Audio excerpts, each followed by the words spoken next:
Hi Sajid, how are you? Hi Mukul ji. Feeling better? हाँ जी. Okay. So this was COVID plus viral, is it? I don't know what all, but it was. I think we are now streaming live. We are? Okay.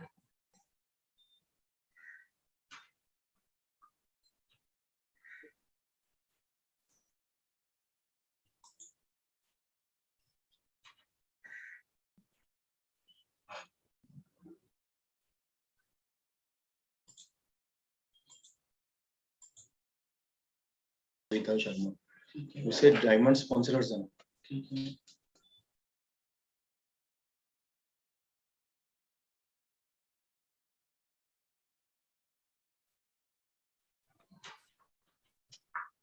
नमस्कार chairman साहब, मुकुल बागला जी नमस्कार.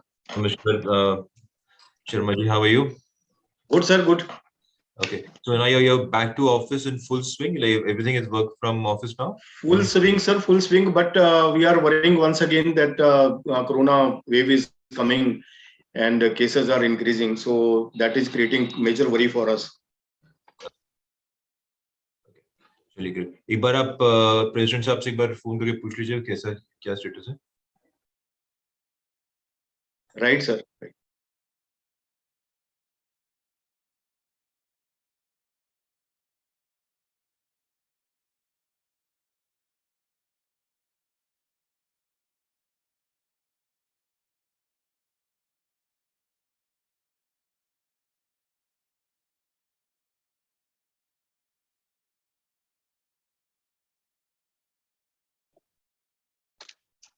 Namaskar, Sajid ji. Namaskar.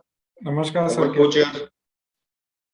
So I have confirmed your name to the ministry, sir, and Mukul ji's name and Pallavi's name. ठीक है.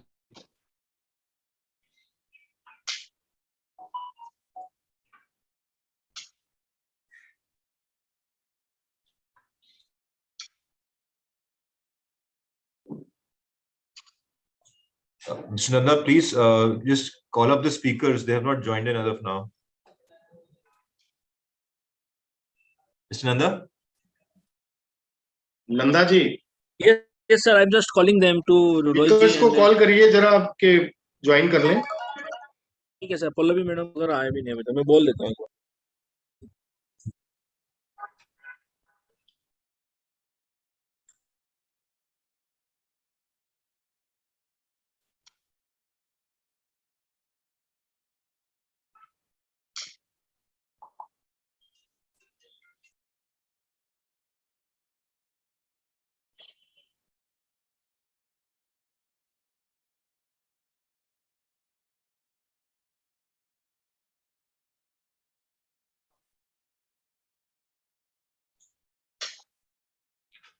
Hello, Pallavi ji, how are you? Very good, sir. How are you? All good. Everything is fine. I think we have Lavanya also. I think she's logged in, and left with so Mr. Sudhir Gupta is also here. Namaskar, Pallavi ji. Namaskar, Sharma ji. Good afternoon, Sudhir ji. Hi, good afternoon. Namaskar, Sudhir Gupta ji. Namaskar. Sir, namaskar. Hello. Good afternoon, Sudhir ji. I'm Mukul Bagla. I chair colour the भेजा हुआ है. committee of the. एक second. So, Hi, very good afternoon, Mukul. Very good afternoon. Good afternoon, Sudhir ji.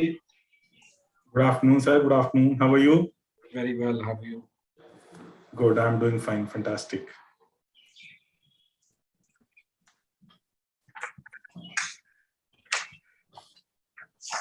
hi Lavanya, how are you? Welcome to our program.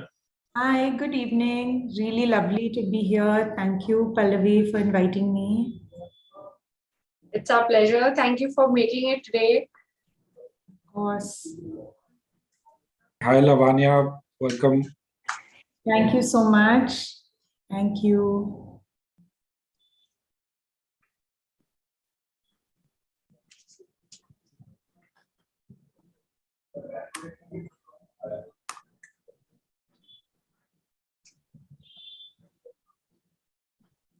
Sharmaji, you are good to go as soon as the president joins, huh? In next 1 minute. Okay, great. Some technical problem is there for login. So that's why.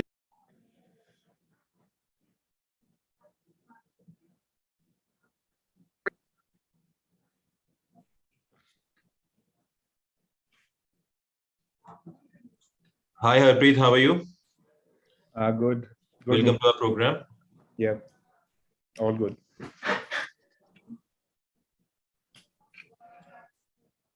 Hi, Harpreet. Hi. Namaskar, Harpreet ji. Namaskar. Hi.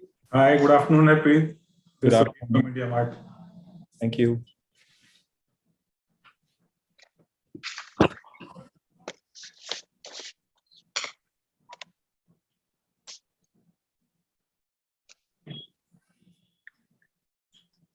Sharmaji, what was the final registration count? About, sir, 400 plus.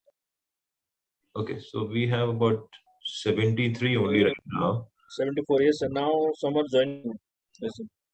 So let's see. I think I'm sure they'll log in. They'll log in. It's a matter of time.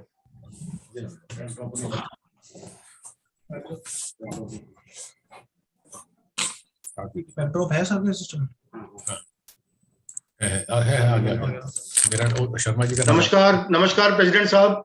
नमस्कार जी. So we welcome our President Shri Pradeep Multani ji. Because there is shortage of time, so shall we start the program, Chairman Sahab, with your permission? Yeah. Welcome, Pradeep ji. For the knowledge of everyone, the name is wrongly coming as Dr. S.P. Sharma. It is actually our president. That's why I was also slightly getting confused because both of the things, name is appearing the same as S.P. Sharma and S.P. Sharma. Yes, please.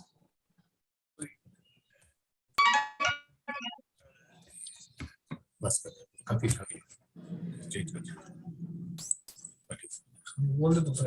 So I think we can go ahead, Sharma ji. Thank you, sir. Thank you, Chairman sir. A very good afternoon to all. On behalf of PSD Chamber of Commerce and Industry, we welcome you all for today's webinar on taxation issues of the startups being organized by Direct Access Committee of PSD Chamber of Commerce and Industry.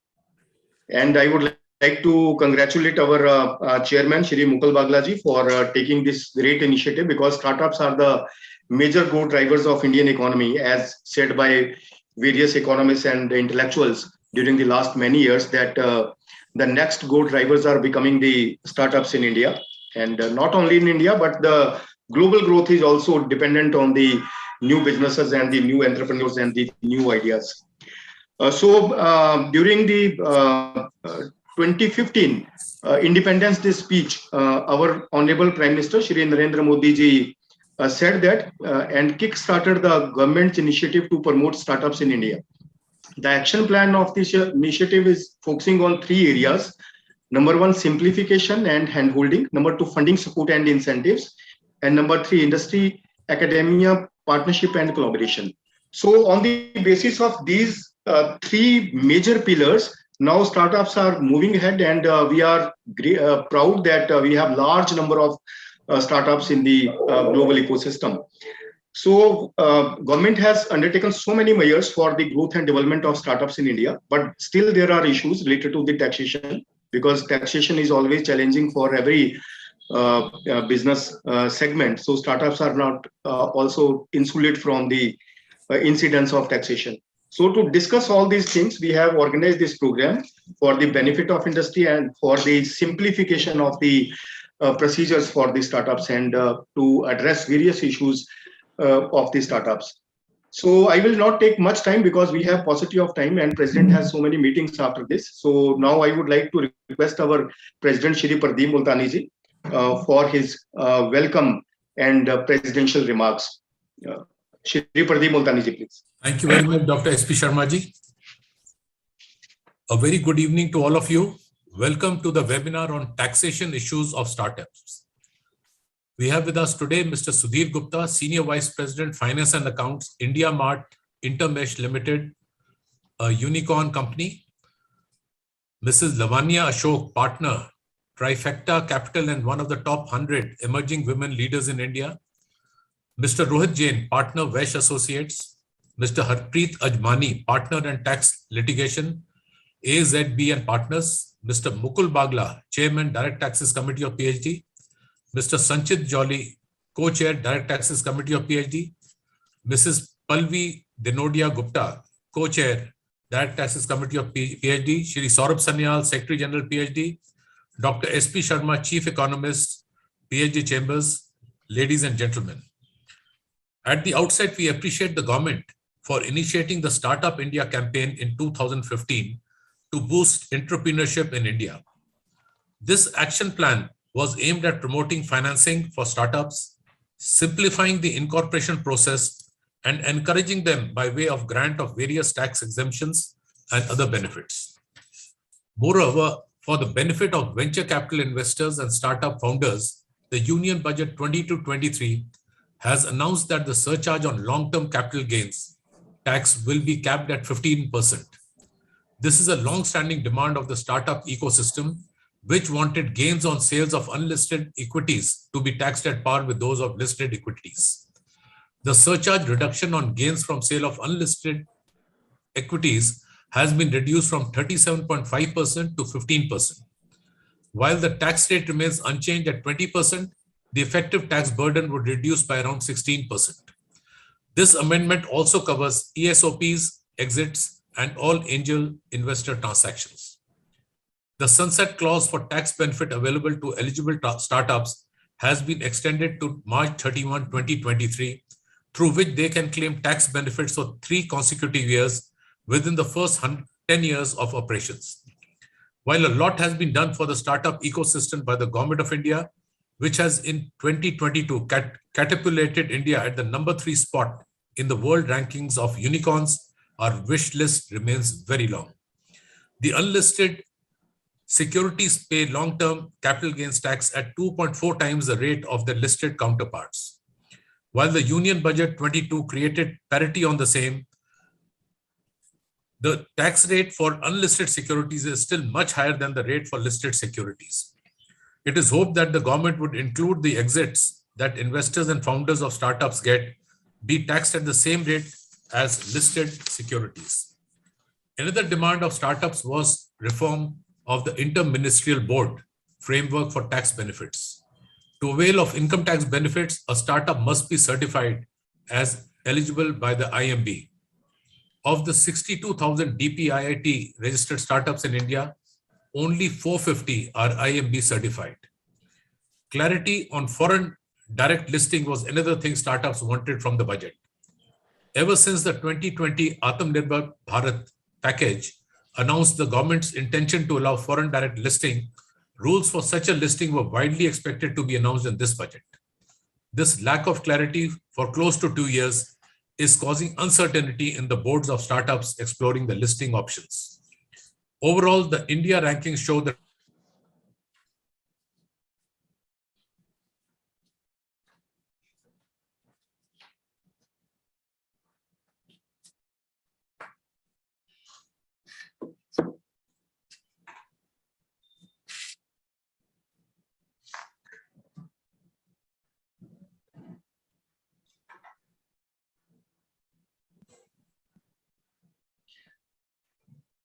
I think the president is having some, bandwidth issues. So let's wait for another minute if he can log in. Can anyone hear him? Can anyone hear the president right now? No? No, Mukul, we can't hear. Mukulji, I think both Mr. Sharma and Mr. Multani have, maybe there's something at the PhD house. They're back now. They are? I can't. I just checked, sir. Please देखिए एक बार. Check with IT. Sure.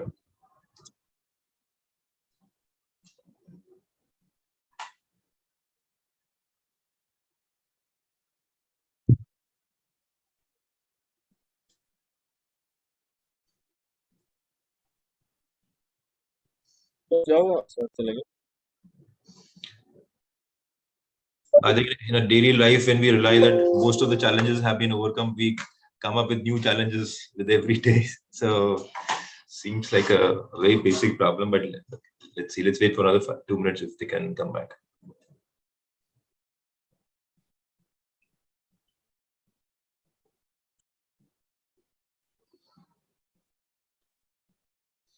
Sharma, any clue on what's happened with the president?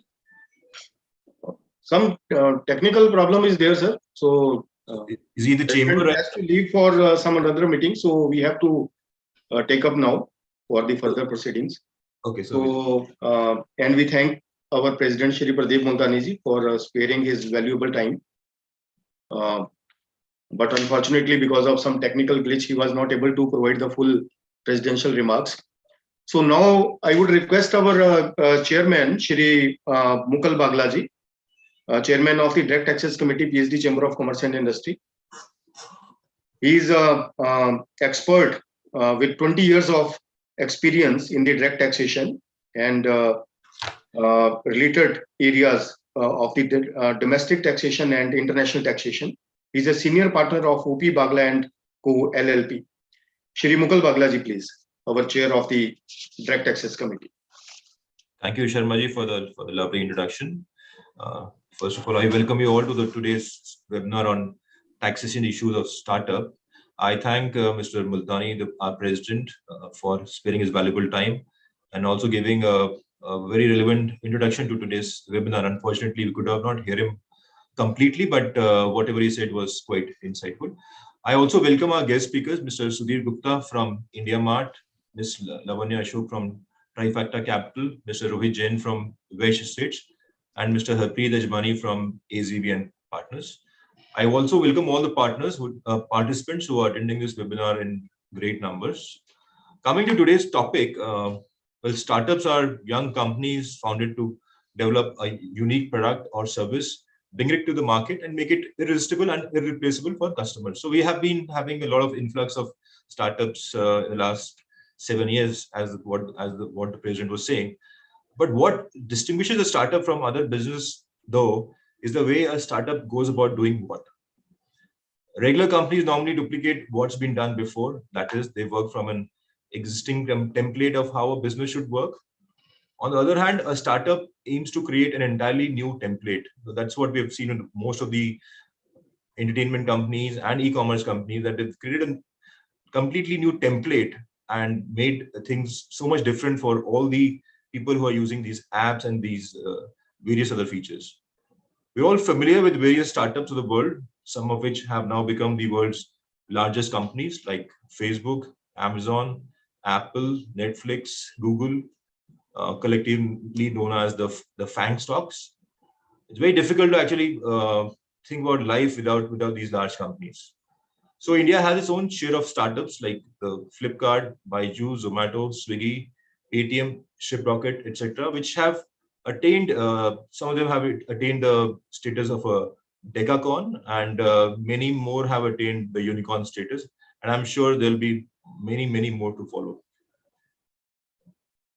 As we had already mentioned that India has emerged as the third largest ecosystem for startups globally, with over 66,000 approximately DPIIT recognized startups across the country as on March 22. The main question, and basically the bane of today's webinar, is whether these startups deserve preferential treatment under the Income Tax Act over the normal business entities. The answer, in my opinion, is yes. These startups are the engines of growth for our economy and play a major role in creating employment opportunities and overall economic development of the country. The government of India has understood the importance of these startups and recognized them as the drivers of India's growth story. If we discuss the viewpoint of giving incentives to these startups from the income tax perspective, the support required by them could be in the following broad categories. First is providing incentives for making investments in new startups, like providing incentives so that people have a different goal to invest in these startups. The second aspect is concessions while raising capital by these startups. The next is the tax benefits on the profits earned by the startups. And The last, I think, probably also very important is the tax concession in respect of carry forward of business losses in case of dilution of stake by the original promoters. So coming to the first aspect, that is the providing incentives for making investments in new startups. This aspect is covered by Section 654GB of the Act, and where it says that tax exemption is provided on investment of sale proceeds of a residential house, whether it's land or a plot of land, when the investment is made of such proceeds in equity shares of a new startup subject to certain provisions. There's a slight issue there because this provision was applicable only in respect of residential house which was sold before 31st March 22, and after that the exemption is not available. So we as a chamber have been giving our representation to the CBT for extension of this last date, but as of now this date is not extended, and so no, the Section 54GB will not apply for any sale of property after 31st March 22. The second aspect is in respect of concessions while raising capital by the startups. I think this is something which is a great initiative taken by the government. The startups, although not actually earning profits, but still may enjoy great valuation, keeping in mind the future profitability of such startups.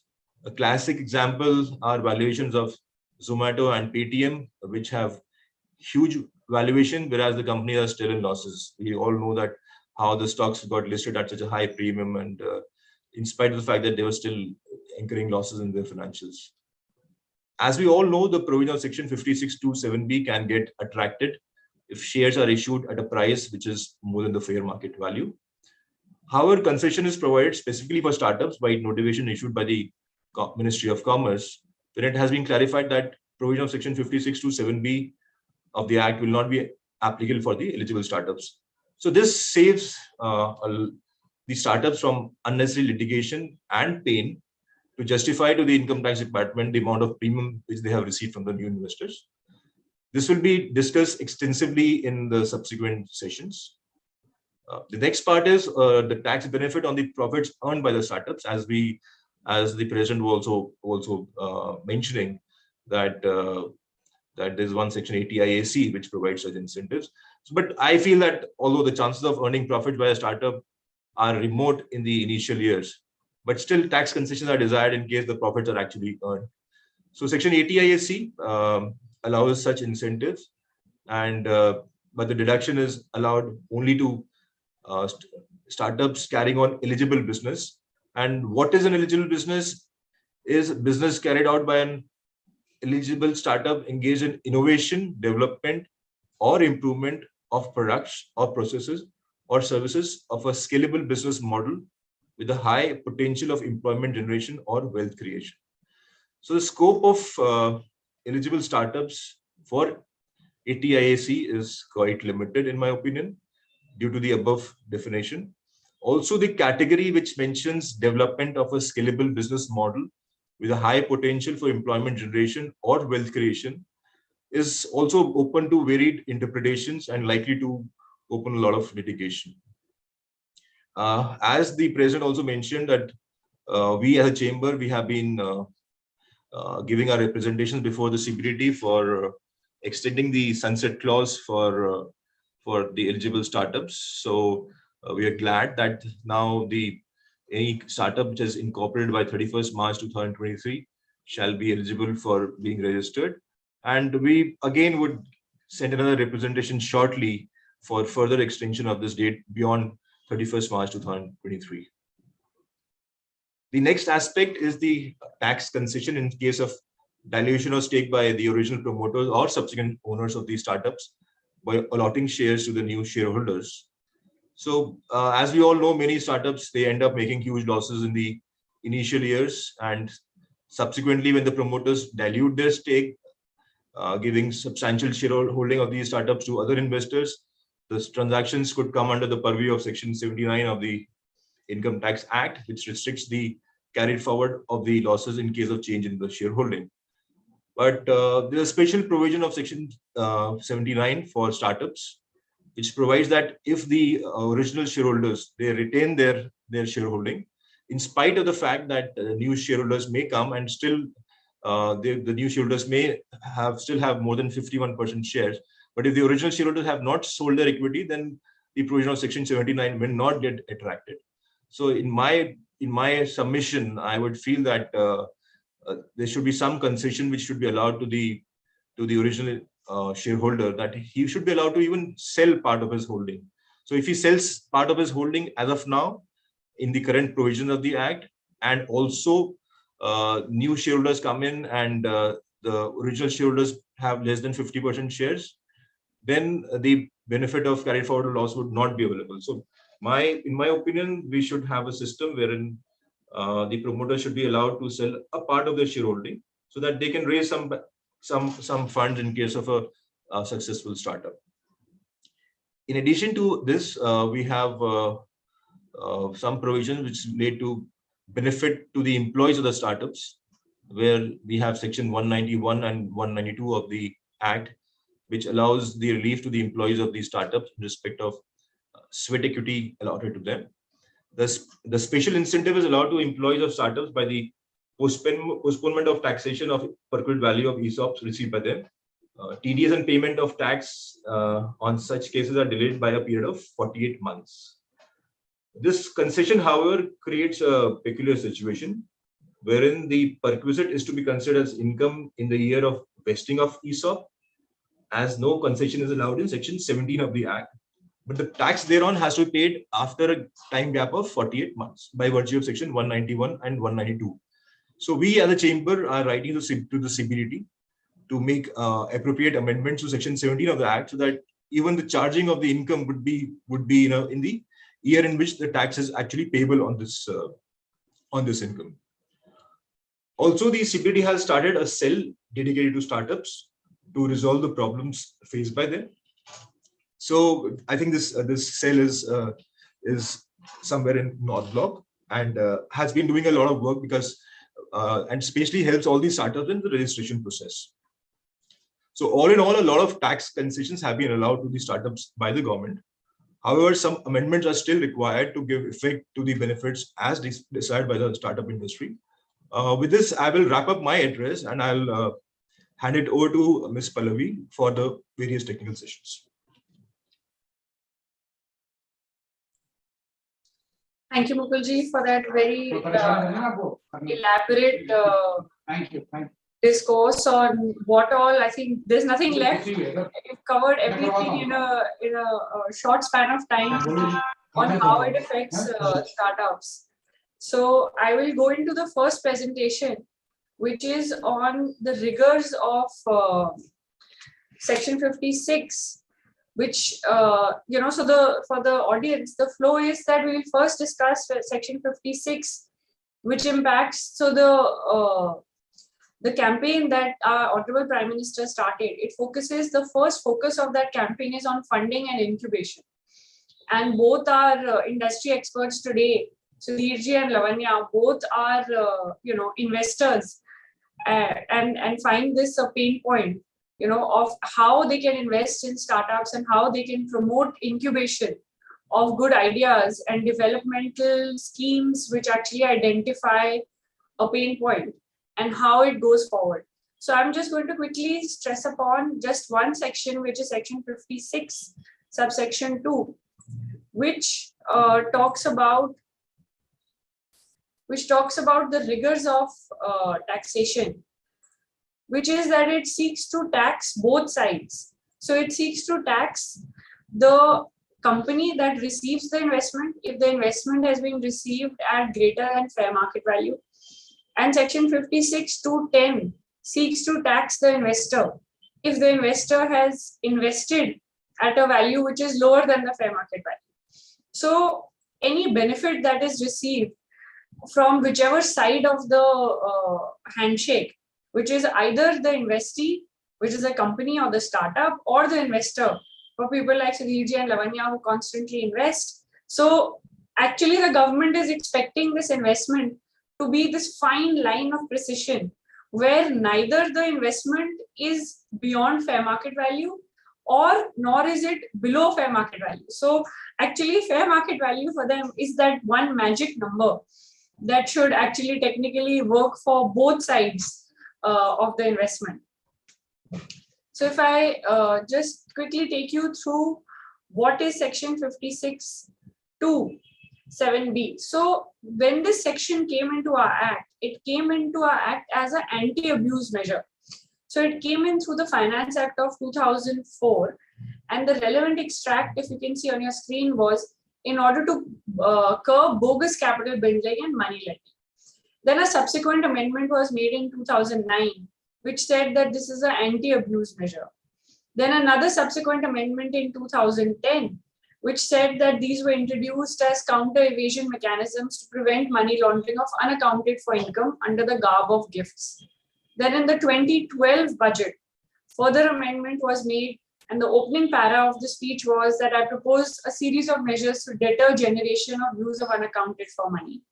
And then the final amendment in 2017, which inserted subclause 10, which said that this was an additional revenue mobilization and an anti-abuse measure. So all of these budget speeches show that the amendments that were put into our law were put in as anti-abuse or mechanisms to counter money laundering. Unfortunately, today, these are being applied mechanically.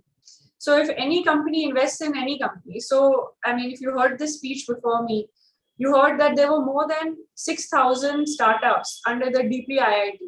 But the number of startups under the income tax regime, which have approval, are only 400 plus. So clearly, the approvals under the Income Tax Act are not as easy to get as maybe under the DPIIT.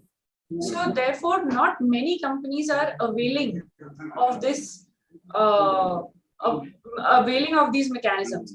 So while there is sections of ETIAC and other sections in the Income Tax Act which give you these benefits, Nandaji, if you can put yourself on mute, please.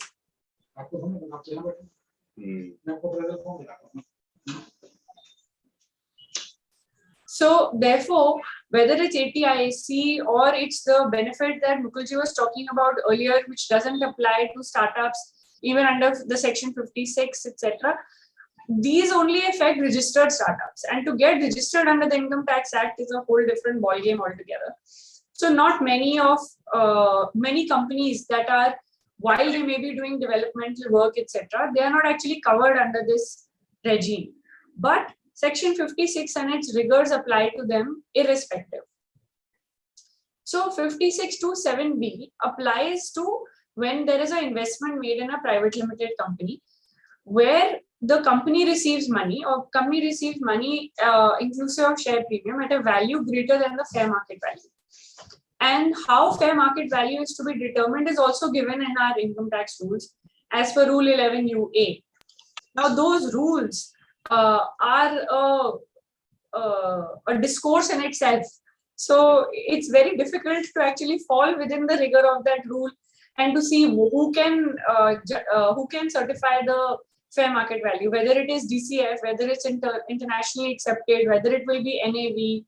If you have land and building, that land and building has to be valued at fair market value. So you could actually be a startup in the sense of a startup, unregistered startup under the Income Tax Act. You could have basic land and building. You could be trying to do developmental work, but you won't fall within the exception because you are not registered. And therefore, the rigor of 56(2)(7)(b) will apply. So this is taxing the share premium in the hands of the company as income. And there's a corresponding amendment made in section 224 of our Income Tax Act, where share premium has been included in the definition of income from 2017 or 2014 onwards, where now if you have received share premium, actually these are capital account transactions. And in transfer pricing terms, at least, there's a huge debate of capital account transactions not liable for tax under deeming provisions such as section 56. But by the amendment and the inclusion of the word share premium in our income definition, now these are also subject to, being taxed under section 56. Now 56(2)(7)(b), if you see on my screen, actually excludes specified funds or venture capital companies or venture capital funds. So if there's a venture capital company like Lavanya's, for example, who have made investments in startups, then those companies are exempted from the rigors of section 56(2)(10) and 56(2)(7)(b).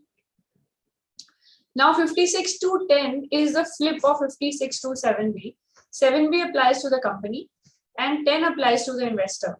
So when an investor invests in a company at below fair market value, then the perceived gain or the perceived income that the investor has earned is taxed under 56(2)(7)(b). And you'll see in my slides henceforth that the valuation methodologies of both are also different.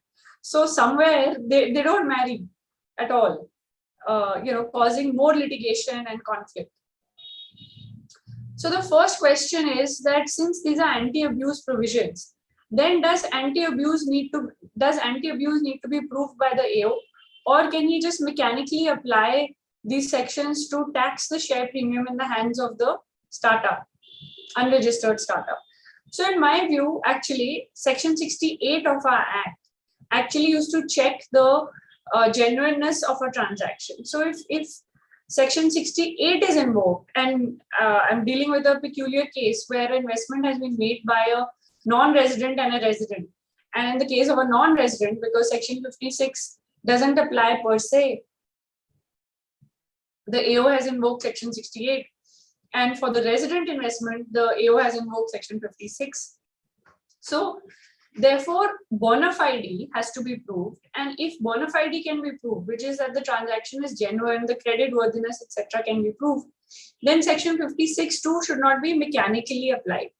There's a decision of Sinistan Entertainment by the Honorable Delhi High Court, which says that the deeming provisions of 56(2)(7)(b) cannot be invoked on a normal business transaction of issuance of shares unless it is demonstrated by the revenue that the entire motive for the transaction was tax abuse or tax evasion by laundering unaccounted for money. While Sinistan lays down this, gem, actually, it actually is not being applied in the day-to-day life of the AOs. The minute they see share premium, they issue a notice asking you to justify share premium at fair market value.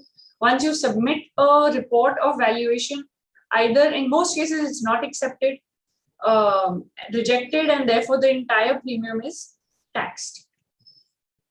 So what are the tests of section 68, and how do you reconcile section 68 and sections 56(2)(7)(b)?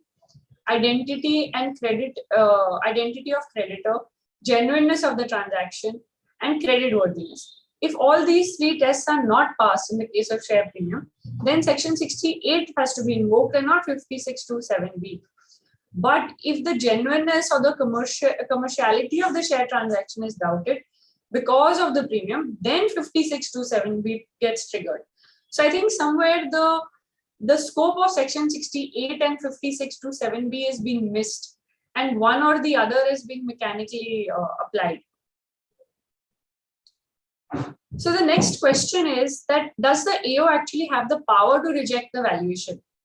So various decisions, including Vodafone and Sinistan, are available, where it said that the AO cannot just disregard the methodology followed by the assessee, or if 11 UA has been followed and an expert has actually given his valuation report, then merely because the AO does not agree with it, it cannot be rejected.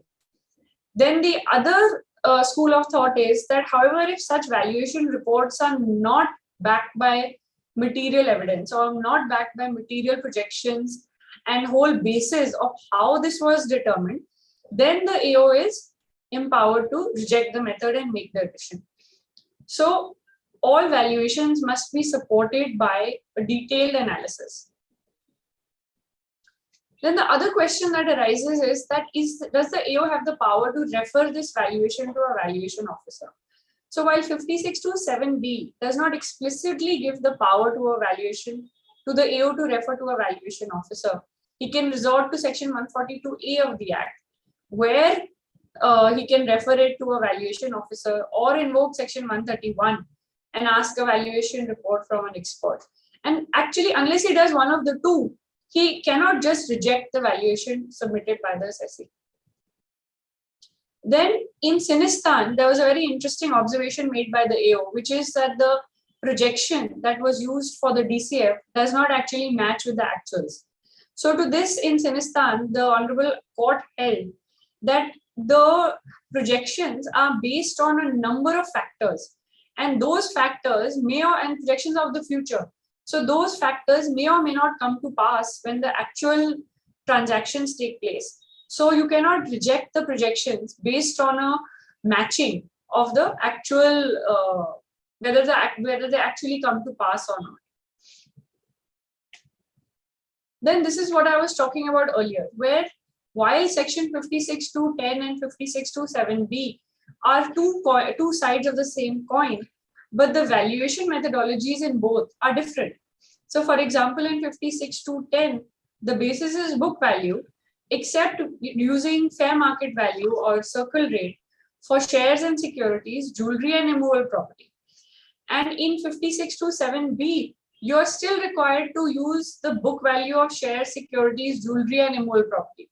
So you see that the valuation rules itself are at cross purposes with each other, and that fine line that the department is expecting may actually never be attained or never be reached. Again, what is the date on which the valuation is required to be done? Under 56.2.10, it is the date of the transaction, and in 56.2.7b, it can be the date of the transaction or the last available balance sheet at the option of the assessee. So again, since the dates are different, since the methodologies are different, therefore you may actually never come to the same value under both the different clauses. 11U also says that date on which the property or consideration, as the case may be, which is received by the assessee. So that's one more date that it throws up, which is difficult to attain. And then some practical problems are, what do you do when there is a valuation of preference shares? It says it should be valued by a merchant banker, but preference shares, at least for the Income Tax Act, are debt. They are not actually, or they are not fully equity, they are quasi debt. So there is no prescribed methodology for preference shares. What happens in the case of compulsory convertible debentures? These are clearly debt. So when they are issued at what debt would fetch in an open market. If these are of unlisted entities, then how will these be valued? And what happens on conversion? How will 56.2.7b and 56.2.10 be applied? And then in certain cases, there can also be an exchange of shares, where there is a swap. These days you see lots of larger unicorns acquiring smaller startups which are vertically integrated, etc. Then how do these sections apply in terms of exchanges? So these are some of the issues I think that are applicable when you're dealing with investment in unregistered startups. And valuation, I think, is a large bone of contention. So in these cases. So I think I've sort of put out the context out there of what happens when you are incubating or when you are investing in a startup. And maybe I'll open it up to our industry panelists, Sudhirji and Lavanya. I'll just do a brief introduction for both of them. Sudhir Gupta ji is the Vice President of Finance and Accounts of India Mart Intermesh for the last 10 years. Before that, he's been part of industry behemoths like Videocon, Bharti and Z. He is an ICWA and a fellow member of the Institute of Chartered Accountants of India. He has over 25 years of experience in the industry in finance, accounts and taxation. He's been instrumental in the journey of India Mart, especially in taking it public and having it listed in the National Stock Exchange. So Sudhirji, we welcome you today on our panel. Thank you. Thanks, Pallavi. Thanks, Pallavi, for the introduction. Thank you, sir. Ms. Lavanya Ashok, she's a partner of Trifecta Capital and leads Trifecta's late-stage equity investment businesses. Prior to joining Trifecta, she was the managing director of the private equity wing at the Goldman Sachs and Company. I don't think anybody needs an introduction to Goldman Sachs or Trifecta, but she's also a BS in economics and finance summa cum laude from the Wharton School of Business, where she was among the top 1% of students. She holds an MBA from the Stanford University, where she was a Barrett Fellow. She is one of the top 100 emerging women leaders of India. Lavanya, thank you so much for being part of this today for us, and we welcome you to our session today. Thank you so much, Pallavi. It's a big honor for me. You made my introduction sound so much better than I actually think it is. Thank you so much for a warm welcome. Thank you. So Sudhirji, I'll put my first question to you. Yeah, please.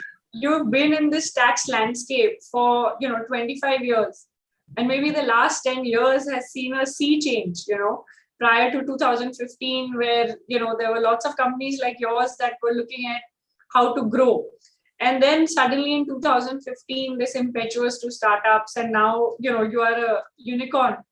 So what do you think has changed in the last 10 years in our taxation landscape, and how has it helped the startup ecosystem in our country? Yeah, thanks, Pallavi. Thanks.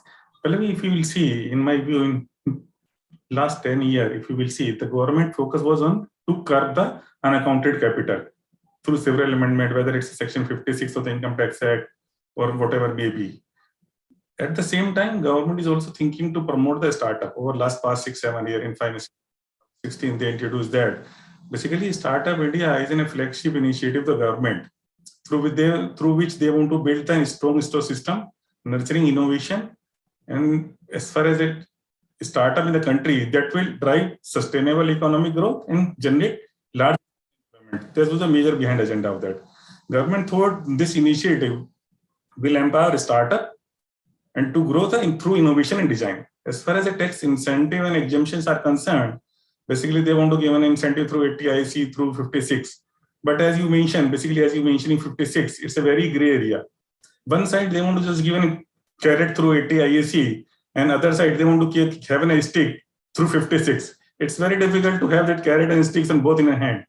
So I feel as far as the startup is concerned, till the time they don't have the exemption through 56, and when you have seen we are also facing tremendous problem under Section 56 because FMB is in a very, very gray area.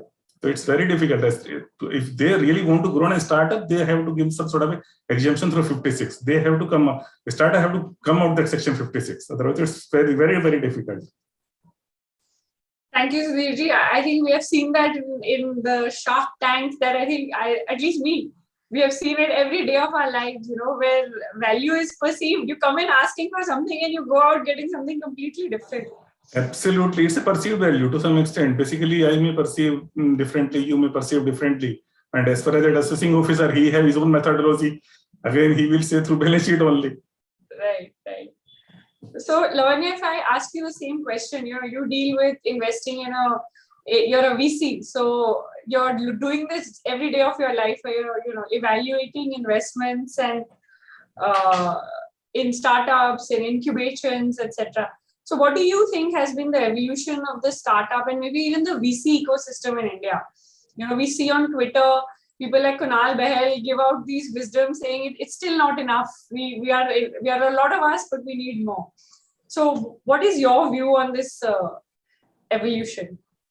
Absolutely. So maybe I can just give you a quick history lesson. As I was preparing for this talk, I also unearthed some really interesting facts. So the VC ecosystem in India is almost as old as me. So I was born in 82. Apparently, the very first VC fund was set up by ICICI in all its early wisdom in 1984. So the ecosystem really started gaining momentum when the World Bank in 1988 said, let's go to 4 Indian PSU type banks and give them seed money in the form of lending to them to actually set up their own venture arms. Because the World Bank at that time had sized the India VC opportunity in 1988 at somewhere between 63 and $100+ million, right? And just last year, if you look at, the Bain report, $10 billion plus of venture money flowed into the country, right? So I think a huge journey has been made from those very early days where large developmental institutions saw the potential of venture capital as an industry in other markets like the US and said, India has the talent, India has the workforce, India has the population to consume. Why should the Indian venture industry not get seeded and created in the same way as some of these other markets? And I think, if you fast forward to now, when there's a thriving ecosystem of Silicon Valley VCs who've come to India, really localized, have built large teams and are investing heavily, to domestic managers like ourselves who've seen the opportunity, who've said, of course, it's nice, to enrich global limited partners, but let's also build for Bharat, right? Let's bring India Investing Inc. into the fold and allow various large family business houses, various, corporates, treasuries, in some cases, even mutual funds that are looking at India tech as a large listed opportunity in the future, who want to come in and understand how these businesses are, evolving and being built.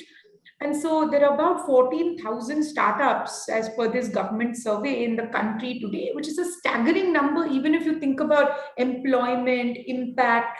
Some of the remarks, Mukulji was making earlier in this presentation about really the fact that you cannot ignore now this force that is building at a very grassroots level. Businesses that will continue to change how we think, consume, learn, transact. And so the way I view this opportunity is, it will continue to unfold in a multi-decadal trend, where really the VC ecosystem is a teenager, if you will, while it got created, on paper in 1984. Really in 1995 was when the momentum in the ecosystem started building, with a critical mass of funds and a critical mass of entrepreneurs all coming together to really see that acceleration. And I think last year was when we saw the first large crop of exits in the form of some of these companies coming and saying, I'm ready, to access permanent sources of capital. There were, of course, pioneers, like InfoEdge and Sudhirji, who came in much earlier and said, we are ready and, we understand what it takes to be a robust listed internet enterprise. But I think in large numbers, you started to see that exit momentum only in the last sort of 12 months. And I think for investors sitting in other markets who've been looking at India for a long time, I think, they've often likened us to a black hole, like a lot of money goes in, but nothing comes out, And so I think last year, at least we started to see green shoots of, if you're a worthy company, and of course the tech halo doesn't extend liberally to everybody, right? We saw some IPOs do well, some IPOs falter, some downright, bomb in the few months post-listing. I think what you're coming to realize is, if you're a worthy internet asset, the public markets are open for you. If you lack robust unit economics, if profitability is a distant dream, if you will always be valued on price to imagination, then it's going to be a difficult journey. But I think overall, we're very optimistic about just the potential of this ecosystem. We think from being sized at 100 million in 1988 to actually just attracting 10 billion in 1 year. Last year, which was, COVID year with 2 waves of COVID within 1 year, right? You're really starting to see India becoming very systematically important. And all large global allocators of capital who previously thought US first, then China, then TK will look at India, saying, okay, US first, of course, it's still large, too important to ignore. But let's spend more time on India, because we've seen a lot of issues come out of China on the geopolitical side. So I think given all of that, Pallavi, really optimistic about where we are. I think, the market opportunity is definitely ours for the taking as an ecosystem collective. Thank you. I completely agree. And I love the price to imagination line. I'm sure in my next, I don't know about Harpreet and Rohitji and Mukuli, but next argument I make before the tax officer, I'm going to absolutely use this and say, sir, it's a price to imagination. We can't reduce it down to paper, and it's not a fine line. It's an art. It's not a science.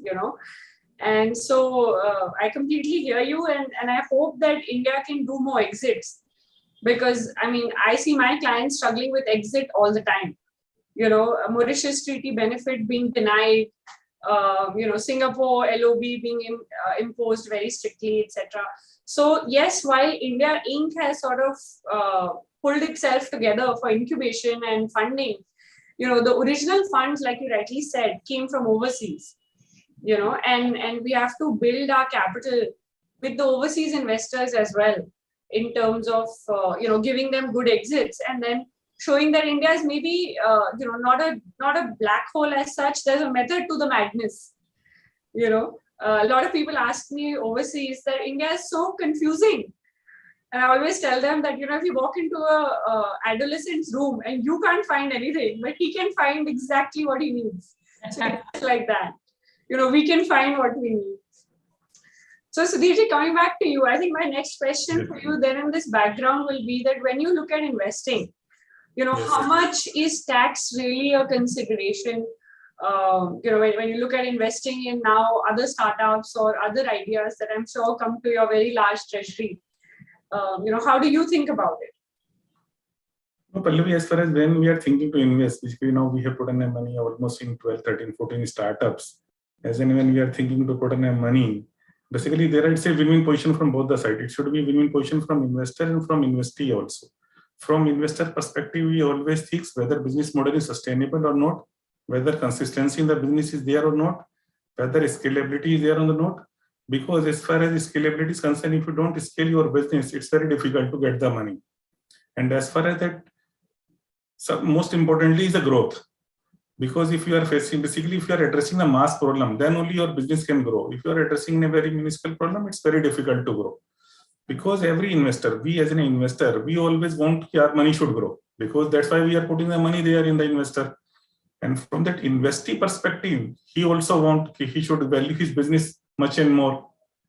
So from that, as far as for investee perspective, the quantum investment is very equity. Because as far as that investee is concerned, he always feel I should not dilute more and more equity.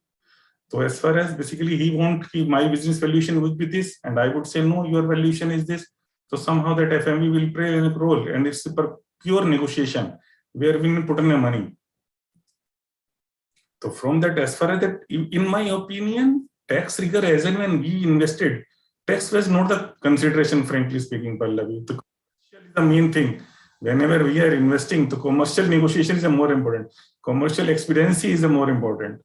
Tax we may consider 25, 35, but not truly, frankly speaking. So maybe, sir, what I'm hearing from you is that unless there are related party transactions, like maybe Rohitji will take us to ATIC later or Harpreet, unless they are related party transactions, if these are arm's length transactions and they are, negotiations between third parties, and Section 68 is not an issue, then it should be maybe outside of the scope of taxing share premium. Because like you said, it's perceived value, it's negotiated values, you're doing it, with a third party. So I think maybe that should really be how maybe we can get certain things if they fulfill conditionalities outside of the rigor. Yes, very much right. Because as far as the RPT is concerned, we have to take care of the arm length price, which is a very great. You are 100% right. But as well as when we are investing in new eco startups, basically, I feel as and when we are investing, one or two investors must be there with us. So somehow we have an independent valuation. I put in the money, that guy also put in the money. Third and fourth guy would also put in the money. So to some extent, it's a proven arm length. But in RPT case, it's slightly difficult. Right. So Lavanya, if I ask you the same question in terms of risk and rewards, what is your expectation of every segment of the startup ecosystem, maybe from seed to IPO? Because our law is actually, our law doesn't distinguish between seed, mature stage, early stage, IPO. Yes, once you're listed, then the valuation norms go out, but the valuation rules for us remain the same. But I'm sure from a commercial aspect, the way you look at it may be completely different. Yeah, I think Pallavi, really, important question, because venture capital is sometimes thought of as just this monolith, right? All these startups bunched together. But actually at every stage of that spectrum, there's a very different risk reward. Like if you go very early stage, right, into a seed company, you're typically coming in backing somebody with an idea. It most often won't even be in a slick PowerPoint, right? It will probably be just a problem statement somebody has been grappling with. They have a desire to create something because they don't see a solution that exists for that issue in the market. And so coming in at that stage, you face a very binary risk as an investor, because you typically come in to see, can this entrepreneur take this idea from this stage to some type of a viable product? And that journey is something that you should be adequately compensated for taking the risk on. And so typically, seed investors, they will look for like 10 times return on a fund level, right? Because they are like, I'm taking so much risk, I'm coming in so early. And typically the duration will be like 10 plus 2 years, because it takes that long for companies to make that journey. And obviously not every company will come, day one of the fund life. You will keep investing maybe over a 3-4 year period. And so I think for seed investors, the consideration is, can I make very large multiples of money in the very good outcomes? And there will definitely be some businesses which evaporate, right? Which never make that journey from idea stage into some type of viable product or service or business. I think as you move more towards Series A, which is considered, more traditional venture, right? Venture capital, the way we think about it, right? Silicon Valley. What does Sequoia Capital do for its bread and butter, really? So when you think about that Series A VC, the really good ones will target a 5-7x type return on their fund, right? And most of them will get there also. The mediocre ones, maybe, they will make like a 2 to 3x in a 7 to 10 year fund life, depending on, how much time your LPs trust you with. And so the IRR expectation on average will be very high for seed and Series A, because you're taking that much risk, and you're also risking that multiple bets you make will end up with zero, right? You will lose capital, because that is the business model. Some will just hit it out of the park. You may make 100x on one, and you may just, lose a bunch on the others. As you move more towards the spectrum I sit in, right, which is growth investing, where that very early venture risk is largely mitigated. Companies are quite large. Like we've invested in companies valued at around 250 million all the way to close to 5 billion, right? It's a very large spectrum. But again, once you reach $250 million in value, hopefully at that point, you've addressed a lot of the product market fit questions. Your unit economics are at least robust, which means at an entity level, you may not be profitable, but you've shown in those early cities that you're profitable, or in those early business lines, you are profitable.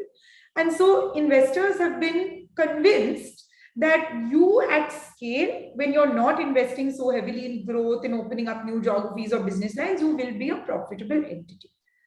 And then when you reach that IPO stage, then you become what investors are typically used to in a listed context, right? Where, if you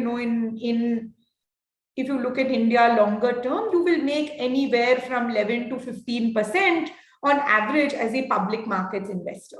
So I think at every stage in the journey, be it very high IRR expectation in the very early stage, you want like a 10x fund, or you moderate that down to 5 to 7x when you become like Series A. Then when you become a growth investor like us, you're saying, I'm happy with the 3x in a 5-year type time frame, because it's a shorter duration, because you're coming into more mature assets. So you're targeting maybe a 28% type return. Right? Versus when you go to the public markets, you're saying, I'm happy for these companies over long periods of time. Of course, there will be times when these companies will like double in a year, and that's also fine. But over a very long period of time, you will be happy with the teens type of a return in a listed context. And I think, Pallavi, just from our perspective, I think taxation becomes a very important consideration as we think about net IRRs to our investors. Because a lot of them ask us, what is the probability that, say, I've invested in 9 companies now out of Fund 1, how many of them are going to list? And therefore, to the earlier remarks all of you shared on this webinar, there is a big difference between what you're getting taxed at when you go out as an investor with unlisted shares versus with listed shares, right? And so obviously, if it's half as a listed entity, you would do a lot of work to try to at least make your best underwriting case on this company being worthy of being a listed entity, showing the consistency and the earnings cadence that is required, showing the kind of margin profile.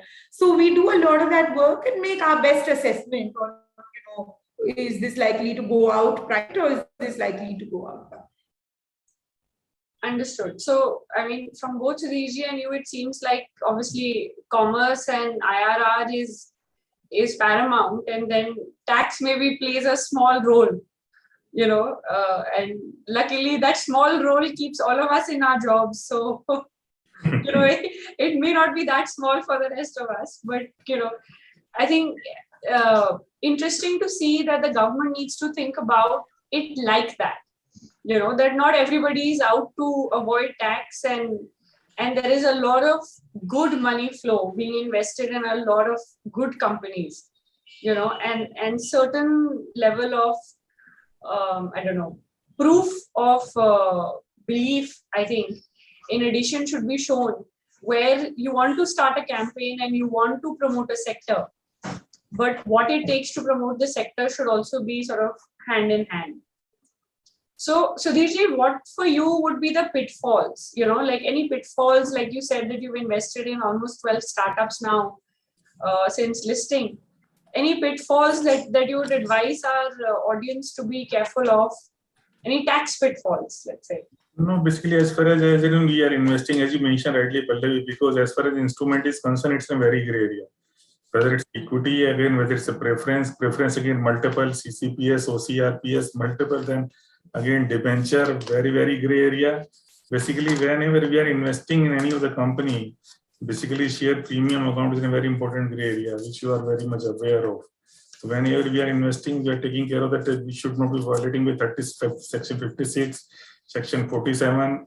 And as far as that, if we are investing in any out of India company, FEMA would also be consideration. So as far as pitfall is concerned, basically, as far as you have to be very careful as far as which instrument you are using, and you are taking care of both the sections. Right. So also maybe the instruments have not got enough clarity.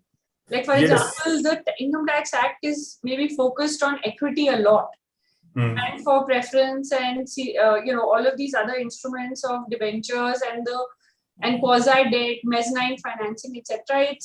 It is still a little bit gray. Maybe through our chambers we'll do more work on this. And absolutely, because as far as the preference share is concerned, when it's in compulsory convertible, it seems to be equity. When it's an optionally convertible, it seems to be debt. So again, there are so many gray areas.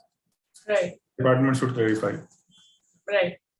So Lavanya, I think my last question to you would be that, how do you see the coming decade? Like what is on the horizon? What do we expect? Because law follows business, right? And not the other way around. So all of these amendments that came in our law were relevant at the time that they came in. And now since 2017 to 2022, there hasn't been much change in the relevant laws applicable to startups or to investors, etc. And last 5 years, like you said, in spite of COVID, India has seen a lot of investment. Maybe we'll see a lot more exits, etc. So in line with that, what do you think is exciting for you for the next 10 years so that maybe, our laws can follow your business? Absolutely. So I think given we're a growth stage investor, Pallavi, we're super excited to see what has really bubbled up as big themes from very early venture, right? So one theme we continue to be very interested in is e-commerce, but with now more of a focus on things like building for Bharat, empowering, the next sort of billion users. So for example, we've gone and invested in this company called Meesho that actually does social commerce and value e-commerce for unstructured categories. So they are penetrating, deep into the corners of the country to ensure that choice and selection at affordable prices comes to the masses, right? So that's one theme we still really like. We love B2B e-commerce. Sudhirji will be very familiar, of course, with this. We think this market is just exploding, right? And within that, we also include, things like digitization of the supply chain. There are SaaS companies now that are focused on that. There's a bunch of logistics companies that are attacking different segments of this value chain. So we think this B2B e-commerce and logistics is another very interesting theme. fintech, we've obviously seen a lot of different, avatars of fintechs. We've seen payments, we've seen wallets, we've now started to see an explosion in lending. Suddenly, everybody wants to give everybody a digital credit card or many.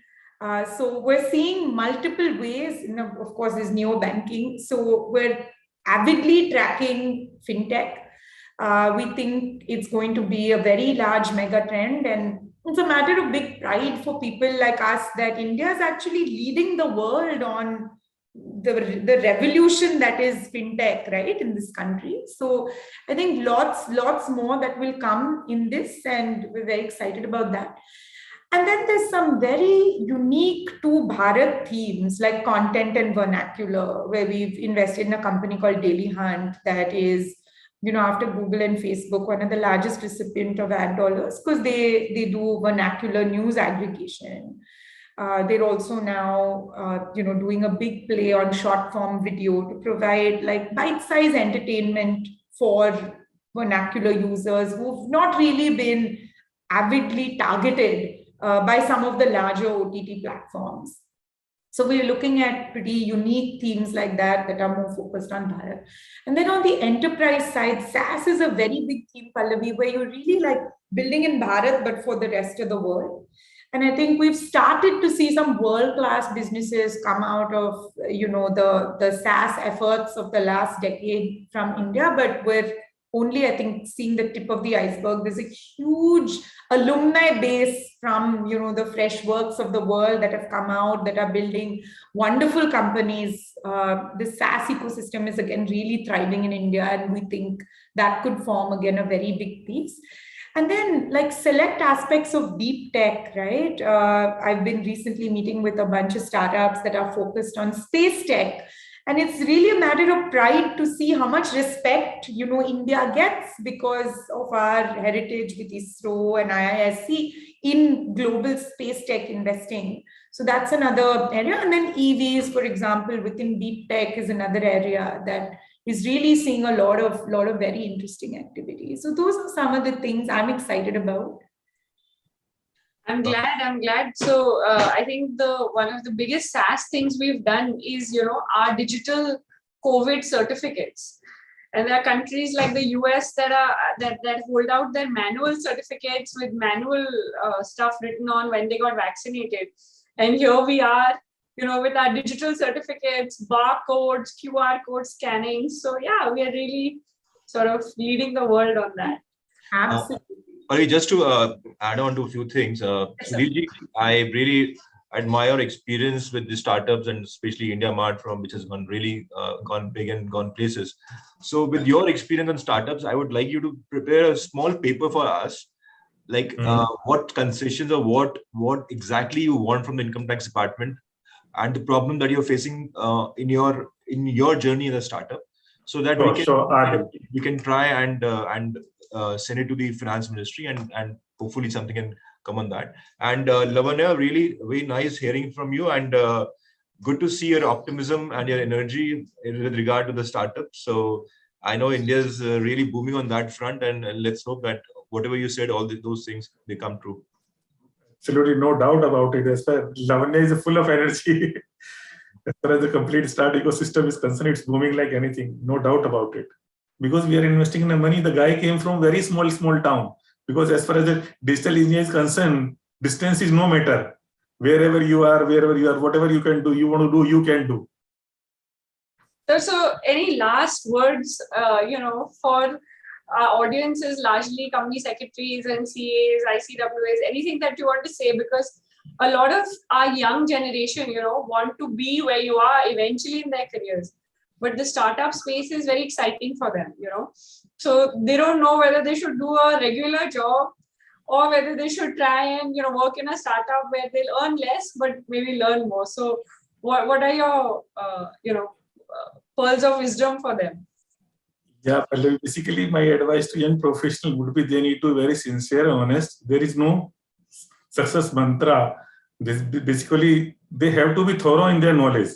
Basically, as far as they need to evolve themselves, because they need to be mentally prepared themselves if you are joining, if you are planning. Basically, again, there are two types of setup. One is in a very big setups. I worked in a big setups also. And where I joined India Mart was a very small company. It was around 125 crore company. Today we close 1,000 crore company. So as far as India Mart is startup is concerned, they have their own challenges.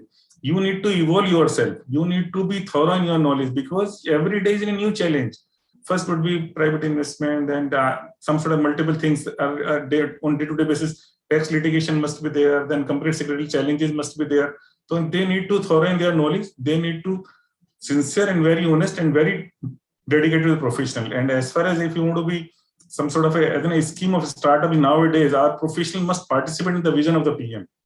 They need to be part of the startup ecosystem. I firmly believe. No, that's wonderful advice. They need to work hard. Sorry, yeah, please. No, that's wonderful advice, Sudhirji. I think, wherever we go, I think you have to do it. Whether it is in an organized setting or a setting where you don't know tomorrow which hat you're wearing. In all cases, I think hard work is an absolute must. Absolutely. Because if they want success, so there is no hanky-panky, there is no shortcut of the success. No shortcut. No elevator. You have to take the stairs. Absolutely.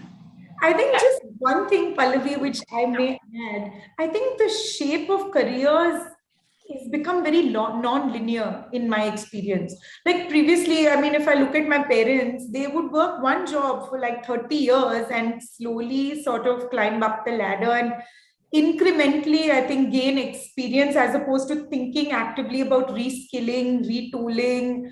It was, I think, very different. Like there was a premium attached to loyalty and staying power. And I think that's always important. I think loyalty is always important. Staying power is important. But I also think the world is changing so quickly that if you're a young person today, like you should be prepared, I think, for like maybe 3-4 different careers, because what you're able to offer and be of value with today is likely to become obsolete in some period of time, right? So like Sudhirji said, like be prepared to work hard, like really become like an expert in whatever it is that's exciting you at that phase in life, and also be prepared that you may have to go back to the drawing board and learn something new and exciting. Like I'm doing night school on cryptocurrency because I don't understand it, and I think I should, because I don't think it's something I can write off as just a fad anymore. I think it could really become like a very important force in the investing world, and I think I need to like be aware of how it is it's going to shape our lives in very meaningful ways. So I think that intellectual like agility and humility to say I will go back and learn regardless of my age, I think will be like a helpful thing going forward. Completely agree. And after you're saying this about crypto, I'm going to talk to Mukulji and we're going to block you for our next taxation on crypto. No, I would also love to participate. I'm totally new to that area. We are going to definitely do this with the both of you again. But thank you so much for taking out your valuable time to be with us today. I think our audience must have enjoyed it immensely. I know I really have enjoyed this immensely. So thank you so much, both of you. It was our pleasure, Pallavi, to give an opportunity. Fantastic, phenomenal. Thank you. And thank you. If you'd like to stay on, please stay on. But I understand that you both had other commitments. So I'm sorry, Pallavi, we had a board meeting in this week. No problem, sir. Thank you. Thank you. Thank you. Thanks, Sudhirji. Thank you, Pallavi. Thanks, Lana. Thanks, Master. For inviting me. Thanks, everybody. Thanks.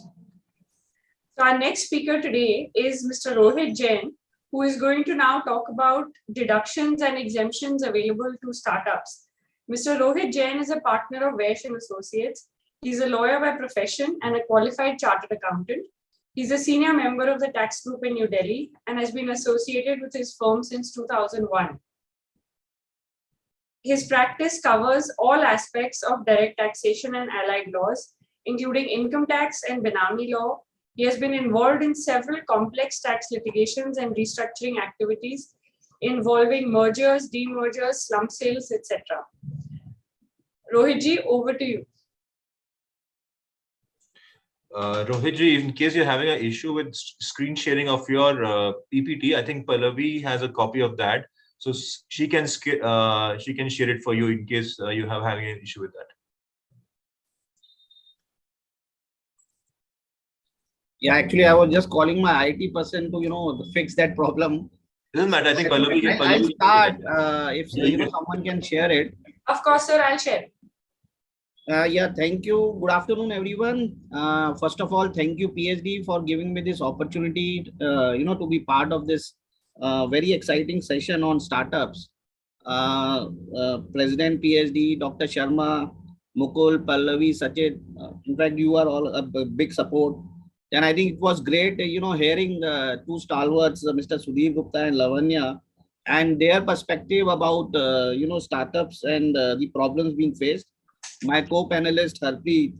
Now coming to the the topic. Sorry to bother you. Can I just request you to stop sharing your screen and then Yeah,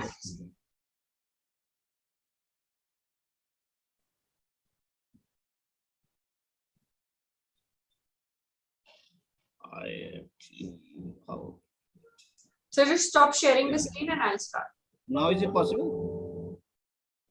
No, your screen is still shared, sir.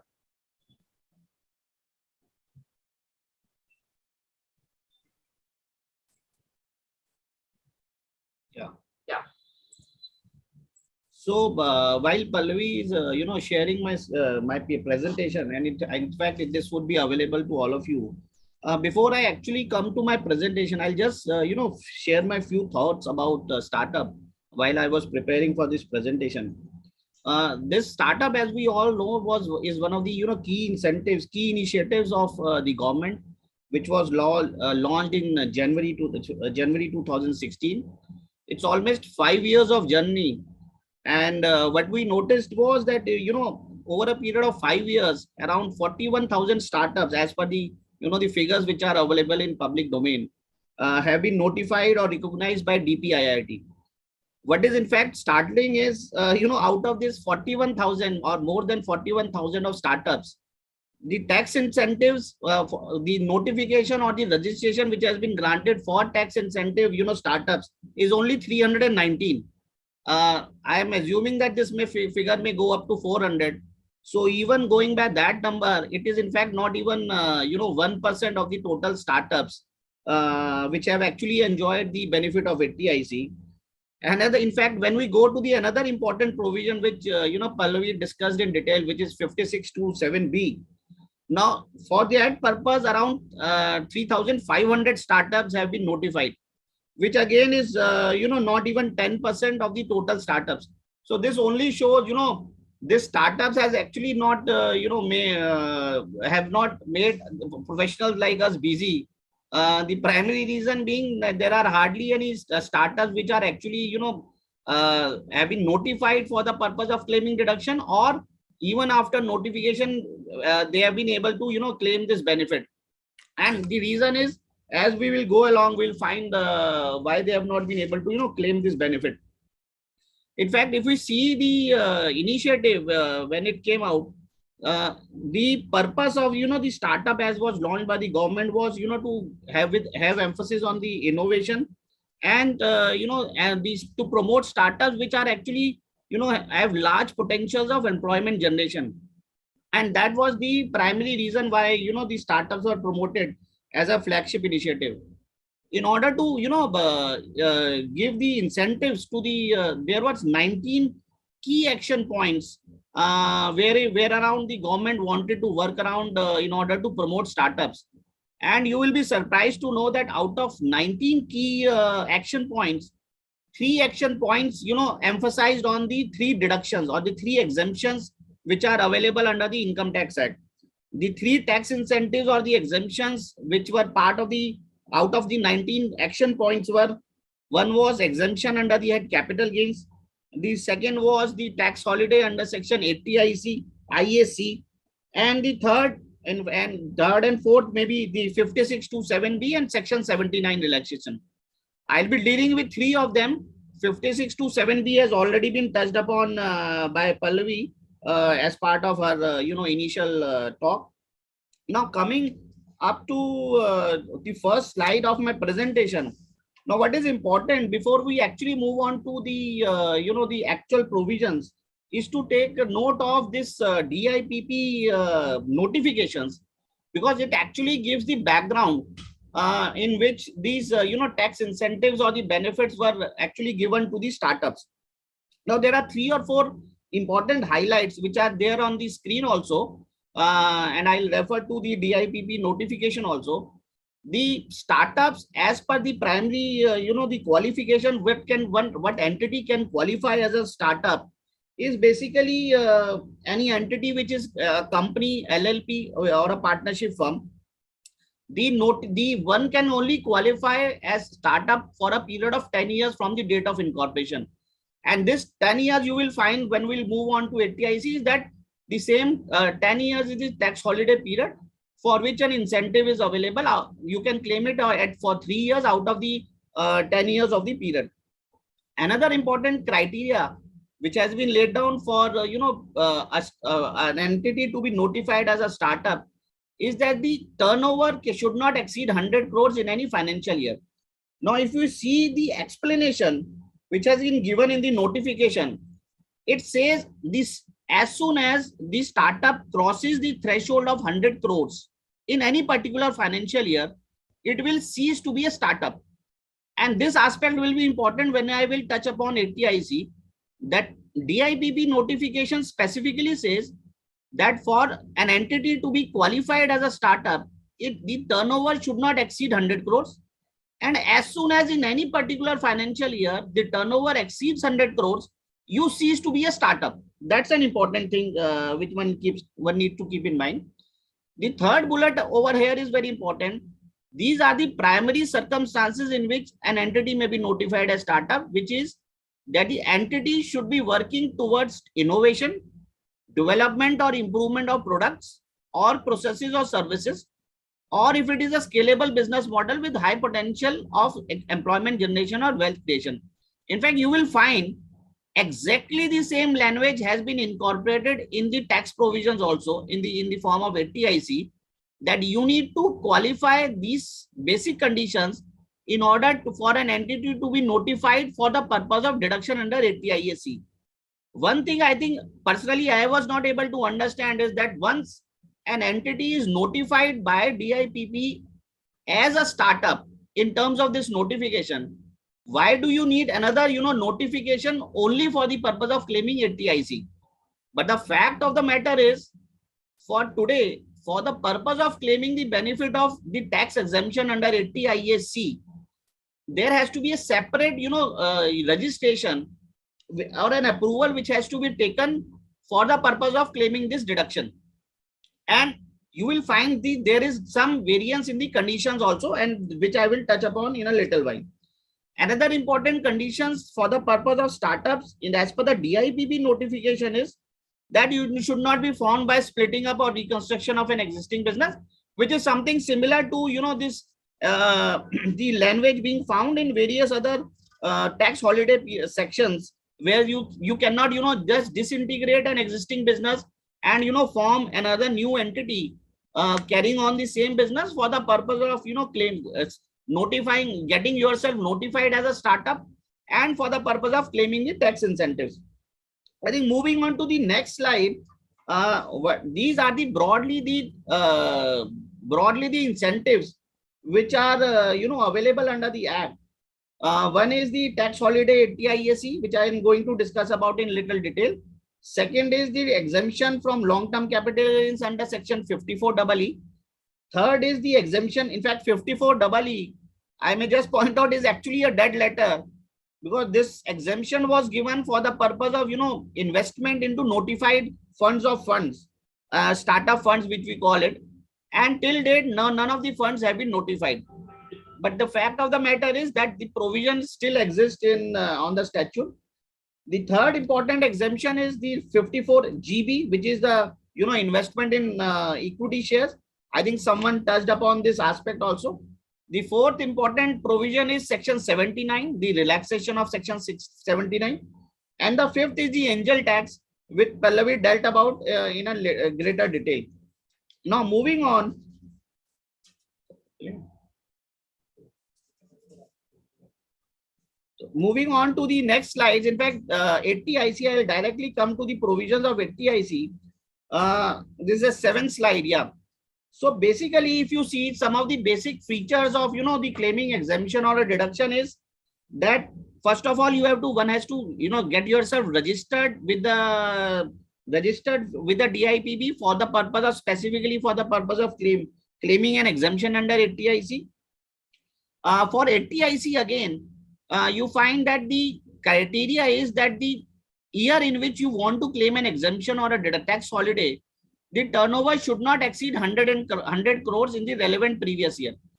Now, there is an issue, related issue, which I'll deal with in a little while. That this says that in the year in which you want to claim the tax holiday, the turnover should not exceed 100 crores. Whereas when we saw the DIPBB guidelines, it says that as soon as in the financial year you cross the threshold of 100 crores, you cease to be a startup. So how do we reconcile these two? I'll just come to that in a little while. The second important condition, as I mentioned, is that the criteria for notification is that you should be engaged in innovation, development, improvement, and so on and so forth. The tax holiday, as we all know, is available for a period of 3 years out of a period of 10 years from the date of incorporation. As we noticed in the DIPB guidelines also, 10 years is the total period when an entity can qualify as a startup, and the 10 years is the tax holiday period within which you can claim the tax holiday up for a period of 3 consecutive assessment years. Now moving on, the eligibility criteria I have just quickly touched upon, that you have to get yourself notified. You have to be incorporated during the period from April 2016 to 1st April 2022. In fact, this has been increased to 31st of March 2022, 31st of March 2023. That period stands extended. And the rest of the criteria is same as arising from the DIPB guidelines. Some of the issues which I wanted to touch upon is slide number, I think this must be slide number 10. One issue, as I said, was that as per the DPIIT guide notification, the turnover, in fact, if you will see, the turnover criteria is 100 crores as per DPIIT notification. If we were to analyze section 80IC, initially the turnover criteria was only 20 crores. That was up to 2000 assessment year 2020-21. That turnover criteria has been increased to 100 crores from assessment year 2021-22. DPID guideline says that once you cross the 100 crores threshold, you cease to be startup. This section says that you can claim deduction only in the relevant year where the turnover does not exceed 100 crores. Now the issue which basically may arise, how do we reconcile this? So I'll give you with the help of a simple example. Say supposingly in year 1, you have a turnover of 180 crores. You can claim the benefit of the deduction under section 80 ISC. In the second year, your turnover is say 110 crores. So in that year, you actually will cease to be a startup as per the DPIIT guidelines. So once you cease to be a startup, you actually probably lose the benefit of the tax holiday in the subsequent years. This is despite the fact that in year 3, when we come to year 3, your turnover may come down to 90 crores only. So you may satisfy the income tax condition, but because of the DPIIT notification, since as soon as you cross a threshold of 100 crores, you cease to be a startup. Probably prima facie, the startup may not be able to claim the exemption or the tax holiday in the third year, because in the year 2 itself, it ceased to be a startup. That I think is the dampener, in the sense that there appears to be no reason why, the exemption, even a startup who has crossed the threshold of 100 crores is actually not able to utilize his 3 years period for the purpose of tax holiday. I think representation may be given to the government, but again, the point is there is a sunset clause which is coming in, and I don't know to what extent, the startups will be able to avail of this benefit. In fact, as the industry speaker said, it takes 10 plus 2 years to, actually turn profitable. technically speaking, the tax holiday period is only 10 years. And as per the industry experts, the benefit will be after the only for the period of 10 years. So therefore, I think the 10 years periods, probably the government may have to reconsider it, and may extend the period for this purpose.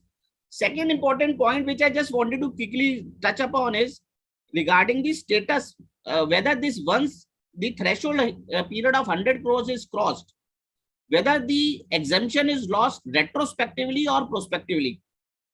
You will find nothing specifically into this section, but from DPID guidelines, what emerges is there is para 8 of the guidelines which talks of revocation retrospectively specifically. And that retrospective revocation is only in two situations. One is where the certificate of registration was originally taken on the basis of a false representation. And the second situation is in terms of section 56 to 7B, the funds which are received can only be utilized for a particular acquisition of new assets for a period of 7 years. If there is utilization beyond what is permitted mode, in that situation, again, the law says that the retrospectively, your exemption will be withdrawn, your notification will be withdrawn retrospectively. Other than that, there appears to be no provision for retrospective withdrawal. So therefore, probably insofar as second issue is concerned, prima facie it appears that just because you cross a threshold limit of 100 crores, you will cease to be a startup in the year in which you cross the threshold. Your registration or the notification is not withdrawn retrospectively. That's the second point which I wanted to raise. Third is, as we all know, for all tax holidays, the eligibility conditions have to be tested in the initial year. And again, this section also, if we analyze it, this talks of the eligibility conditions being met in the initial year. So that is, and the fourth is, as I pointed out, there are hardly 400 startups who have been notified for the purpose of this tax incentive. I actually fail to understand why do we need two separate registration, one for the purpose of getting yourself notified as a startup, and second as specifically for the purpose of claiming the tax holiday under section 80 IAC. Now moving on to the second incentive is with regard to the section 54 EE. This is something similar to 54 EC. This is slide number 12, 54 capital E capital C, which basically talks of investments in notified bonds. This was supposed to be a startup bonds which were supposed to be launched by the government. What I understand is that there is a fund set up by the government with a commitment of around 4,300 crores, out of which substantial funds of more than 4,500 crores have actually gone to alternate investment funds. But for the purpose of investment up to 50 lakhs, nothing specifically has been notified. And therefore, this section, even though is there on the statute book, this is actually a dead letter in the sense that one is not able to claim the benefit of section 54 EE. So therefore, this has actually become redundant. And in fact, you will find in the ITR forms for 2020-21, there are no such, there is no such column to make this investment also. Moving on to the third and the last one, because my co-participant Harpreet is also waiting, I'll come to slide number 17, which is the third incentive which is available for capital gains exemption under 54 GB. I think Mukul touched upon it.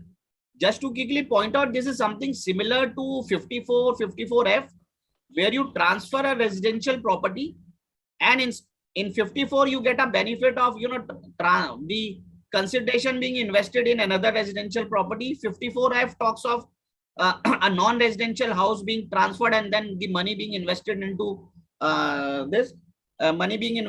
residential property. This basically talks of investments from transfer of a house property or a plot of land into the shares of a company which is notified as a startup. there are few conditions which are attached, basically to what extent you can make an investment, etc. This is investment up to 25% of the share capital and 25% of the voting rights. So this is broadly the scheme of 54GB. The last is the section 79, which is basically in the nature of a relaxation. As we all know, section 79 talks of, the losses being forfeited in case there is a change in shareholding of the company which has suffered losses of more than 51%. So the losses gets forfeited.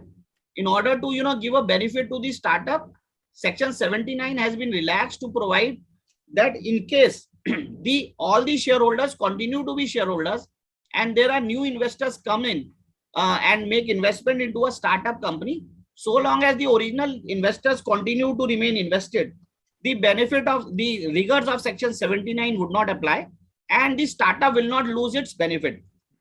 The only dampener in this section 79 basically is, section 79 is that all the investors have to continue. The original investors have to continue. I think someone touched upon it. So even if one of the investor out of the original investor actually transferred the shares, his shares, then the entire exemption or a benefit is lost, or the rigors of section 79 gets triggered. I think to that extent, probably a representation may go to the government to, look into this harsh condition in order to relax the condition. I think with this, I come to the end of my presentation. I again thanks the chambers for giving me this opportunity. I'll try to connect on my way. Actually, I have to rush, so I'll try to connect on my way and take the Q&A from my way. Thank you so much. Thank you, everyone. Thanks, Rohit. I know you have a flight to catch, and sorry for the slight delay before we could have you in the program. But it will be really great if you can have the Q&A from your way. Yeah, thank you. And Harpreet, we are in no rush. You can do your presentation easily and with full time. We're not in a rush to close. So please do justification to whatever preparation you have done. Thank you, Mukul. I'll just do a quick introduction for Harpreet. Harpreet is a partner in the Delhi office of AZB and Partners. He's an advocate on record in the Supreme Court of India. He's a part of the firm's tax practice. He's a duly qualified lawyer and a company secretary. He has experience with advisory and litigation issues in the area of corporate taxation, with a specialization in international taxation and transfer pricing. Harpreet advises on international tax, cross-border transfer pricing issues, and corporate tax advisory matters. He has represented his clients before various forums in India. He is also recommended for tax by the Legal 500 Asia Pacific 2022. We welcome you, Harpreet. And I hand over back to you for your presentation. Thank you, Pallaviji. Thank you, Mukulji. Thank you, Sachit, for inviting me on this panel discussion. I had the privilege of listening to all my co-panelists and also the industry speakers, industry specialists who are there.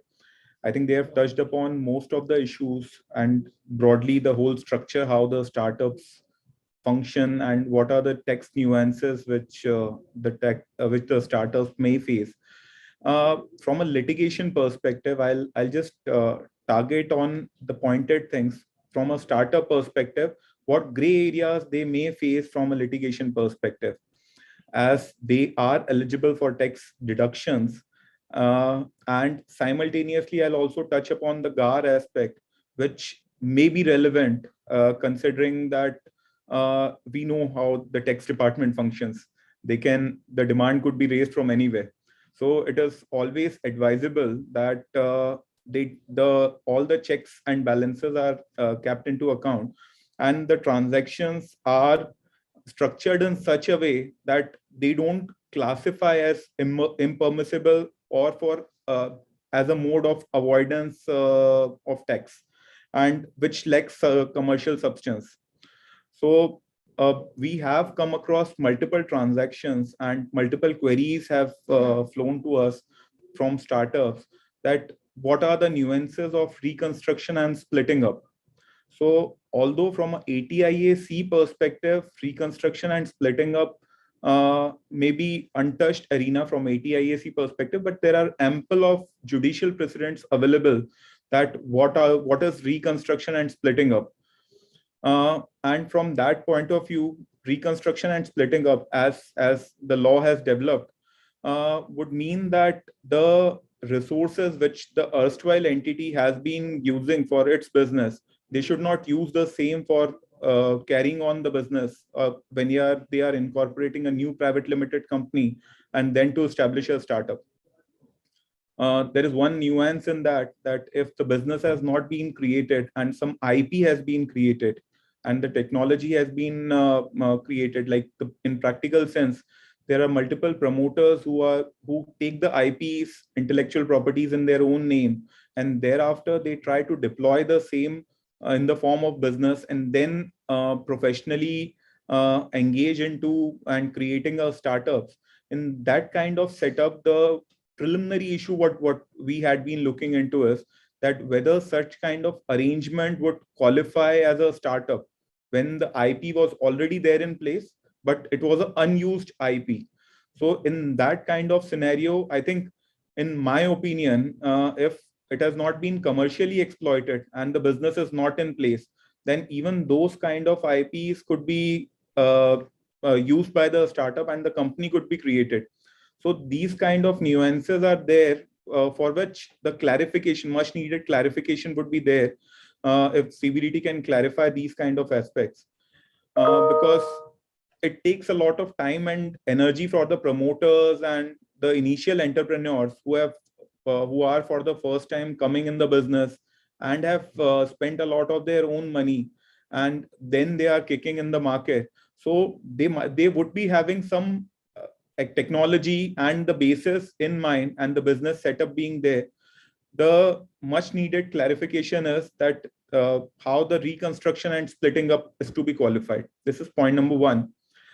Second point is that as far as if I look at the whole regime, how ATIAC function, it is more or less in line with the other provisions of Chapter 6A. The qualification being that the profit of the business has to be derived from that undertaking.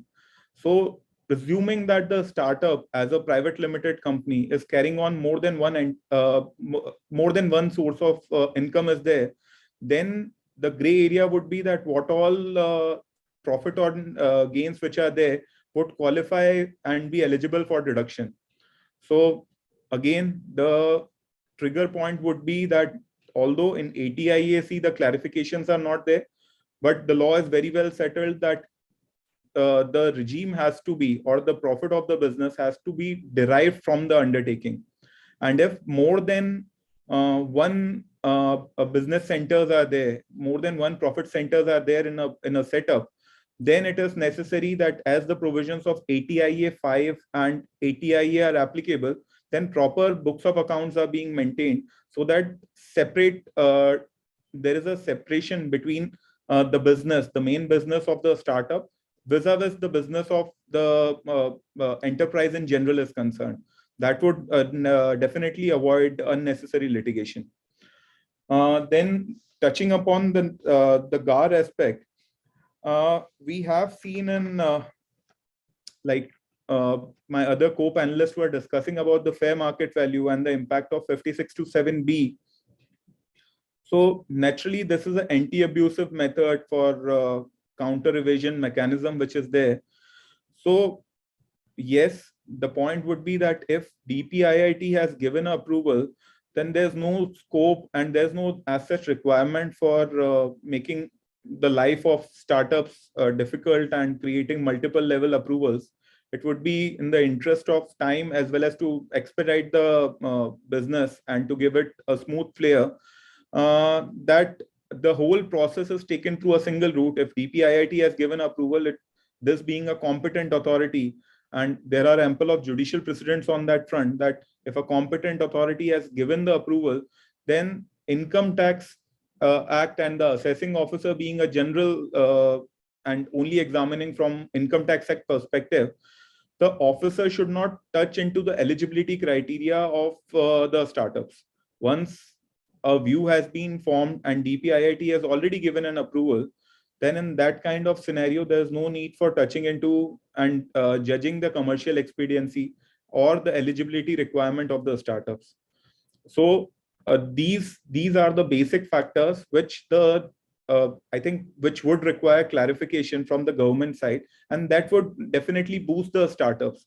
As Rohitji was mentioning that, and the other co-panelists were mentioning that there are only 400 startups till date which have been recognized by DPIIT, which as such is a very low number, and definitely it will boost the business if the process is synchronized and the CBDT gives this clarification.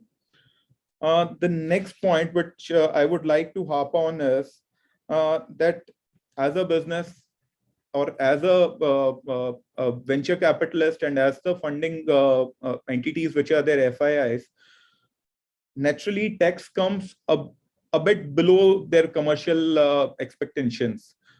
So from that point of view, it is very important that there is finality and certainty on the litigation aspect as well. Unless and until the government has taken all the a very good initiative in terms of boosting the business, but unless there is finality and certainty on the points, which the gray areas which are there in the law, unless those are addressed properly, the startups and the MNCs which intend to do business in India and which they intend to bring in more money in India, that would not be feasible, and that acts as an impediment for the MNCs.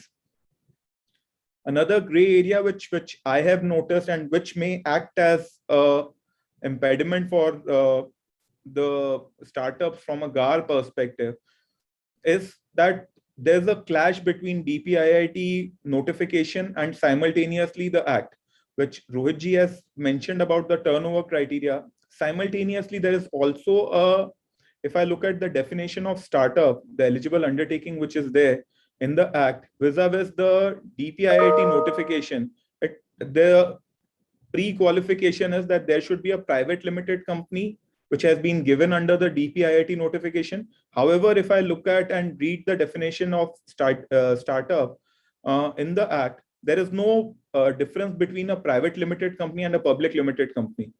It only requires that there should be only the turnover criteria of 100 crore has been given. So from a clarity perspective, it would be better that whether a step down subsidiary of a public limited company, can that qualify as a startup? That would be a gray area. Because if I look at it from a DPIIT approval perspective, it can't qualify. The startup eligibility criteria, it won't be meeting. But simultaneously, if I look at it from the Income Tax Act perspective, there is no distinction between a private limited company and a public limited company to qualify as an eligible startup. So even that gray area which is there, that would require some clarification. That's my recommendation to PhD chambers. Next is the point of if I look at it from an ESOP and the amendments which have been made, there is an amendment in section 192(1)(c), and parallelly in context of section 17(1)(c), which Mukulji had addressed at the starting, that although the time frame and the liberal limitations have been given, but parallelly the same procedure has not been clarified by CBDT, that if the extended limitations are given, then the 48 months period or the specified security, the date of sale of specified security, or the date of assessee ceasing to be employee of the person, any of these three criteria which are already given there, unless any of these three criteria are triggered and there is a specific option given in the return, or simultaneously a procedure is prescribed, that how on triggering of any of these options, how the taxing event would take place, there would naturally be an ambiguity, and it would be a litigation paradise naturally. So from a startup perspective, and to bring finality and clarity, I think the CBDT should bring in that clarification. That would be another recommendation. Another point which I would just like to highlight is that from a ATIA perspective, and what Pallavi was earlier discussing about 56 to 7B. So from ATIA 7.8, there is a mechanism of fair market value. So once that fair market value has been determined in any of the regime for the for keeping my accounts, then as such, it should not be open for the assessing officer to touch that part. Fair market value has to be constant all throughout. Naturally, it can't be different for different sections or subsections. So once that part has been addressed, then there is no need for multiple triggering events for the same cause of action. Additionally, from a GAR perspective, what I would like to highlight is that yes, the startups are being given the option of selecting any of the 3 years out of the 10-year window. But it is important that there should be substance in the transactions and the activities which are being undertaken by the startups. It should not be only as a camouflage to avail this benefit that the startups are being created. Yes, there are only 400 odd numbers which DPIIT had granted approval, but simultaneously there has to be substance in the transactions what the startups are undertaking. In this regard, where a structure is made in such a way that a part of a MNC which has global presence is regarded as a startup, then that kind of inter se related party transaction would have more nuances attached to it, because it is not only the deductions which could be subject matter of litigation, but simultaneously the related party transactions which are there, that can also be subject matter of litigation. And therefore, it is very important that the agreements which are there between the startups and the MNCs which are there, they have to be properly structured and should take into account that how the government and the assessing officer may look into it. Just to touch one more aspect to it, that for triggering the GAR provisions, naturally the assessing officer in 144BA would first, during the course of assessment, has to touch, and by looking into the evidences which are there on record, first prima facie come to a conclusion that this is the structure is in such a way which is impermissible and lack commercial substance. So during the course of assessment, he may make a reference to the commissioner and say that this is an impermissible transaction. So it is very important that the startups from the very onset take into account the arrangement which is there between the promoters and the startup, and thereafter the arrangement which is happening and the funding which is happening from FIIs. There they have very clear understanding that what is their commercial arrangement. There should, whether from a FEMA perspective also, whether a fixed IRR could be given or not, as the earlier industrial panelists were mentioning, because there would be various challenges that you can't guarantee a return at the outset. It won't be permissible unless and until the commercial substance and the business is running. Even those parameters have to be taken into account. So from overall perspective, while touching into these basic points, I would just also add that the GAR was already there, the judicial GAR was already prevalent, and as such the legal GAR there are not many litigation, and there are not many cases which personally I have seen where GAR has been invoked. But yes, substance over form would be the test which the officials had been testing. Like in transfer pricing analysis, we have seen multiple cases where normally the assessing officer, normally the transfer pricing officer takes the value of transaction at nil while judging the genuineness of the transaction. That in itself is the basic test that how the substance over form is being examined. So these kind of aspects, I think, would be relevant even for startups. And just to sum up, that it is very important that there is a substance in all the transactions. That's it from my side. I would like to thank PhD Chambers for inviting me. That's it.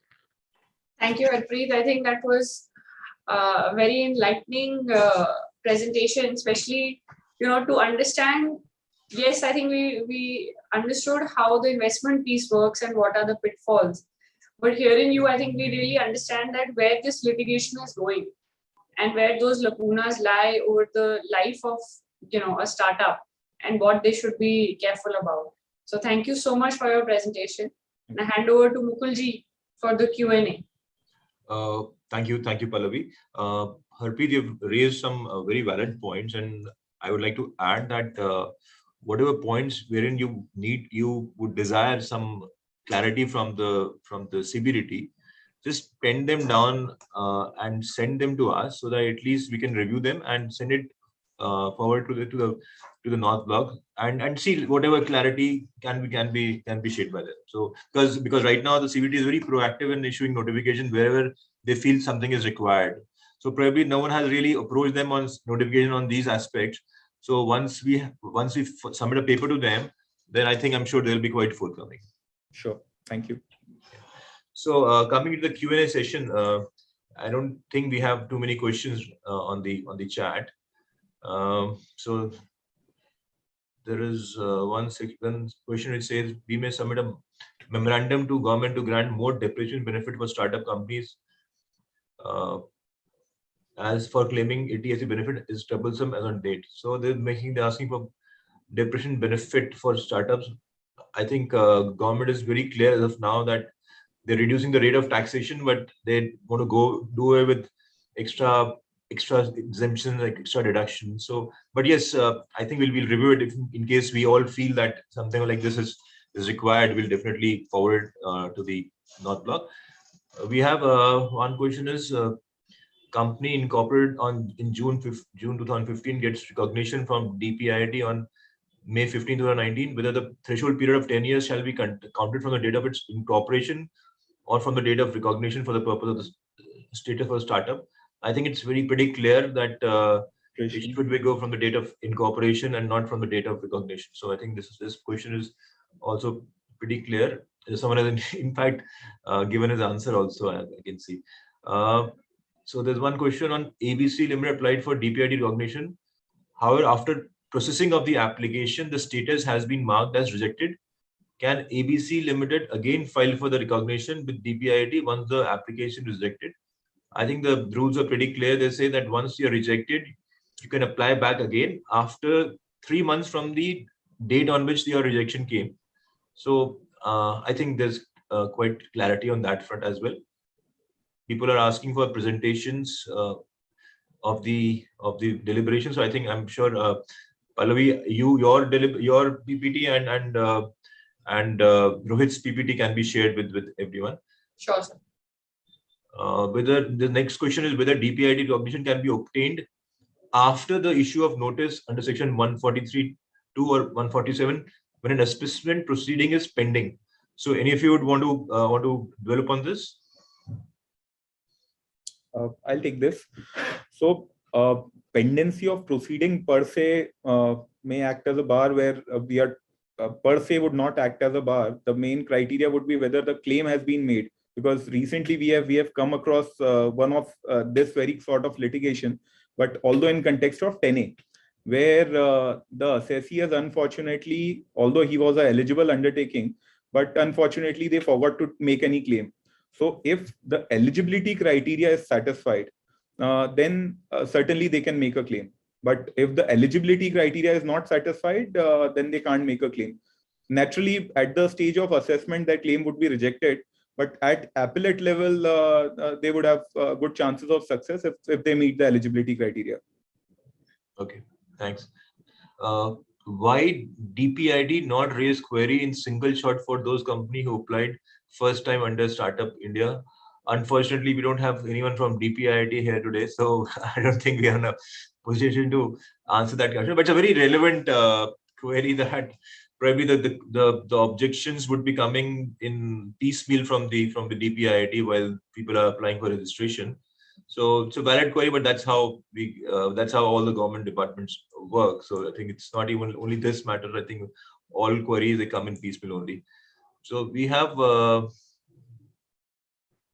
there's one question on need a brief overview on the taxation issues, key pointers for wholly owned subsidiaries in India of a US based startup. I think it's more of an assignment rather than a question. So I think there's something which I think the queries can ask any of the of the panelists, and I think we'll be more than happy to answer that. I don't think we have any other questions now. So over to Sachit for his concluding remarks and his overall summary of the program. Thank you, Mukulji.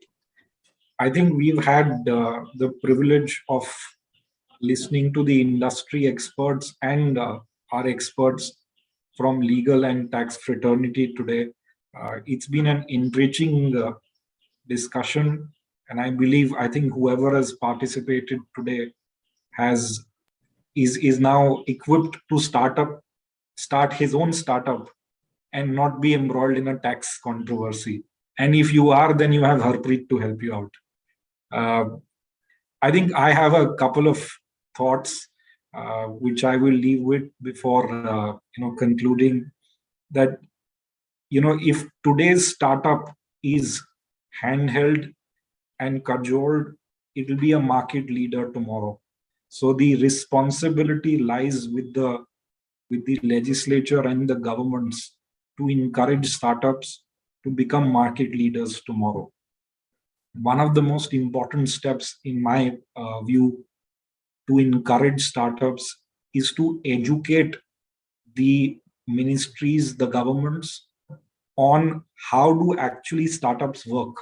I think we've heard something about valuation, how valuations in startups can be completely so-called off the mark from the profit-making apparatus. You may have a zero profit, but you may have a massive valuation. I think education on how that valuation is done, both to the industry and the people who implement these policies or who formulate the policies, will go in a long way in both encouraging and cutting out any red tape or litigation. And I think that's going to be a very important step going forward. One of the prime examples in this, and not just now, but for the last many years, has been the Singapore IRS.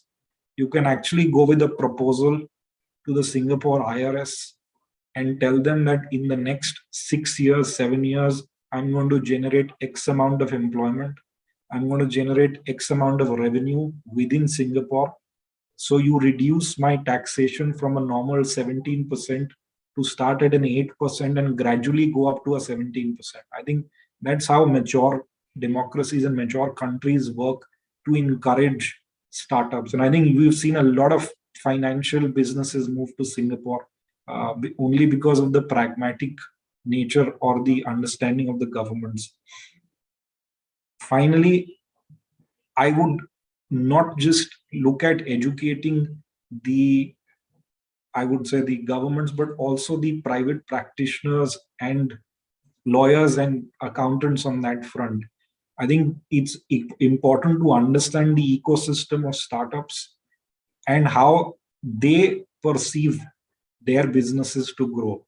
Once we have that hang of the matter, I think it's easier also then to advise them in the right direction. With those thoughts, I would present my final vote of thanks, starting with in our tradition, we thank the guests first. So Sudhirji and Lavanya, who had consented to speak. Harpreet and Rohitji, I consider my own, so I won't count them as guests. Moving on to Mukulji, who's our chair. Pallaviji, our co-chair. I'll also be failing in my duties if I didn't mention Mr. Multani was there, our president of the PhD chamber. Shri Sakib Dalmia, senior VP, was always very encouraging, who couldn't be here today. Mr. Sharma, our chief economist. Nandaji, for all the help in organizing and putting this event together. And last but not the least, the audience who've been with us for two hours now.